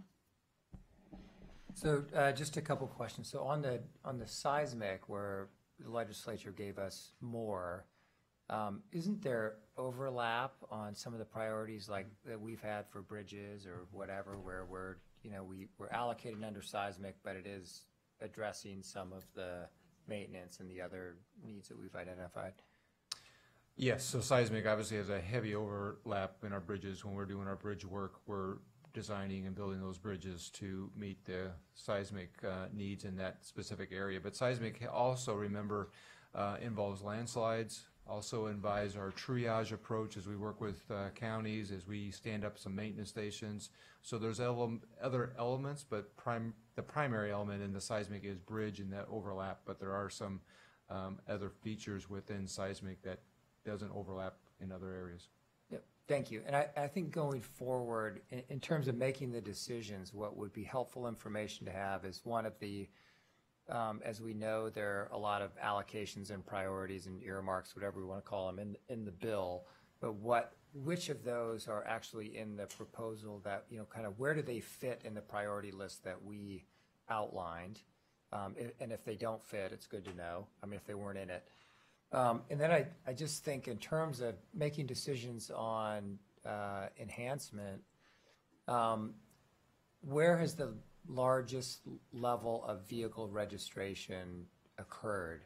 And if we're looking at it by county, I assume that we have those kind of breakdowns over the course of time. But if we're looking at enhancement, like what's happened in terms of percentage of population growth? And if we've seen this big boom in population, but we're not doing more on enhance, we're really adding to congestion. If we're not upping it a little bit, I realize we have a bigger pot of money, but I think it might just be helpful to see those metrics just in terms of vehicle registration. Where have we seen the biggest components of population increase as it translates into vehicle registration, et cetera? So I just think it'd be helpful to know as we make decisions on how to allocate more resources to enhance versus maintenance and understanding the needs. So I appreciate having a chance to look at this, and it's my first time walking through the whole thing. When I build plans in general, I hope we look at kind of what I think of as mandates from House Bill 2017. Layer into that the governor's vision for transportation. Layer into that your priorities as a department on where we want to go, and make sure that we understand that on top of the requirements from House Bill 2017. Looking at innovation, because none of that was talked about. That's part of the enhance, I would assume. And the automated vehicles and what that can bring to us. To me, I don't fully understand the impacts from 2017. So I want to make sure we layer all those into what you're bringing to us with the STIP. I think we have opportunities at the League of Oregon Cities, and they're meeting in September, I think it is, the end of September. It'd be great to have some presentation. It's probably too late, but you might be able to still get a one-page or a two-pager out, because very often those of us working on plans from a staff level forget to tell our bosses, and then they come at it too late. So it's always good, I think, for League of Oregon Cities, Association of Counties, and make sure that that layer is invited to the table as stakeholders, because it'll be a different pitch sometimes than what we get from the ACTs and from the MPOs. Although, absolutely, those are our primary leadership roles in what we're taking away. I think the regional solutions groups, as you just mentioned, Jerry, when they work on transportation system plans, they are a part of that discussion, but reach out to them again. And I think from a stakeholder standpoint, I would like to see that. Those are just a couple ideas. I'm sure, I'll think about that some more too. Thank you. I just want to add to that. It seems to me in the past, I really haven't had a good basis for making the decisions about how these splits that have to be made. And it's just kind of a gut feel. And that there's an element that it's always going to be that way. But it would be helpful to me to have answers to these three questions from each of the region managers, because it's different. I mean, when we've gone out to Eastern Oregon, it's fix it.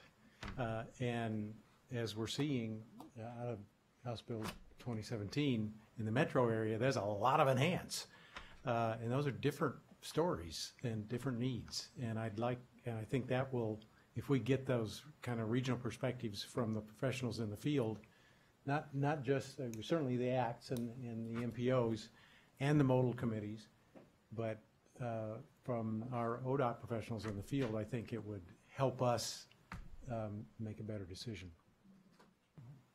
Dave, if I may, I really appreciate you bringing that up, because when we were developing the 15-18 STIP, we heard differing opinions as to where we should make those investments. And we did determine that some enhance was for safety.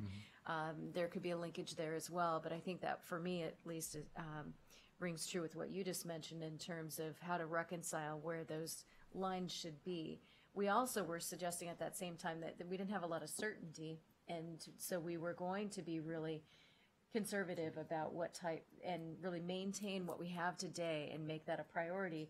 And I think now, given that that was a reason why we did not go forward when asked to by some of our more metro and larger jurisdiction partners, I think we have a responsibility now to take that into consideration now that we have the 2017 investment. So, and we're still on within the FAST Act as well, both some certainty, which at that time we didn't have. So I appreciate you bringing that up. I think it's a great idea. Commissioner, did you have another comment? Okay. So it sounds like we'll develop a matrix of some options that'll help us in each of the categories, and maybe add back things that would augment or whatnot. Okay, excellent. Just one last to recap the conversation. Next month, we're going to bring you the non-highway and local program discussion in a fairly workshop format, probably an hour and a half, 2 hours, to really let you dive into that.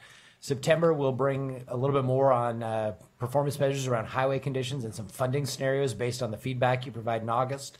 In October, we will have the workshop for the commission, and we'd recommend that we have the stakeholders come in, particularly ACTs and advisory committees, to discuss funding scenarios and provide that feedback on what the view is from their particular region.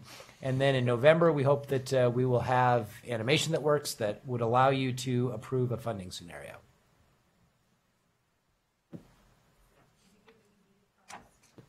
Yes.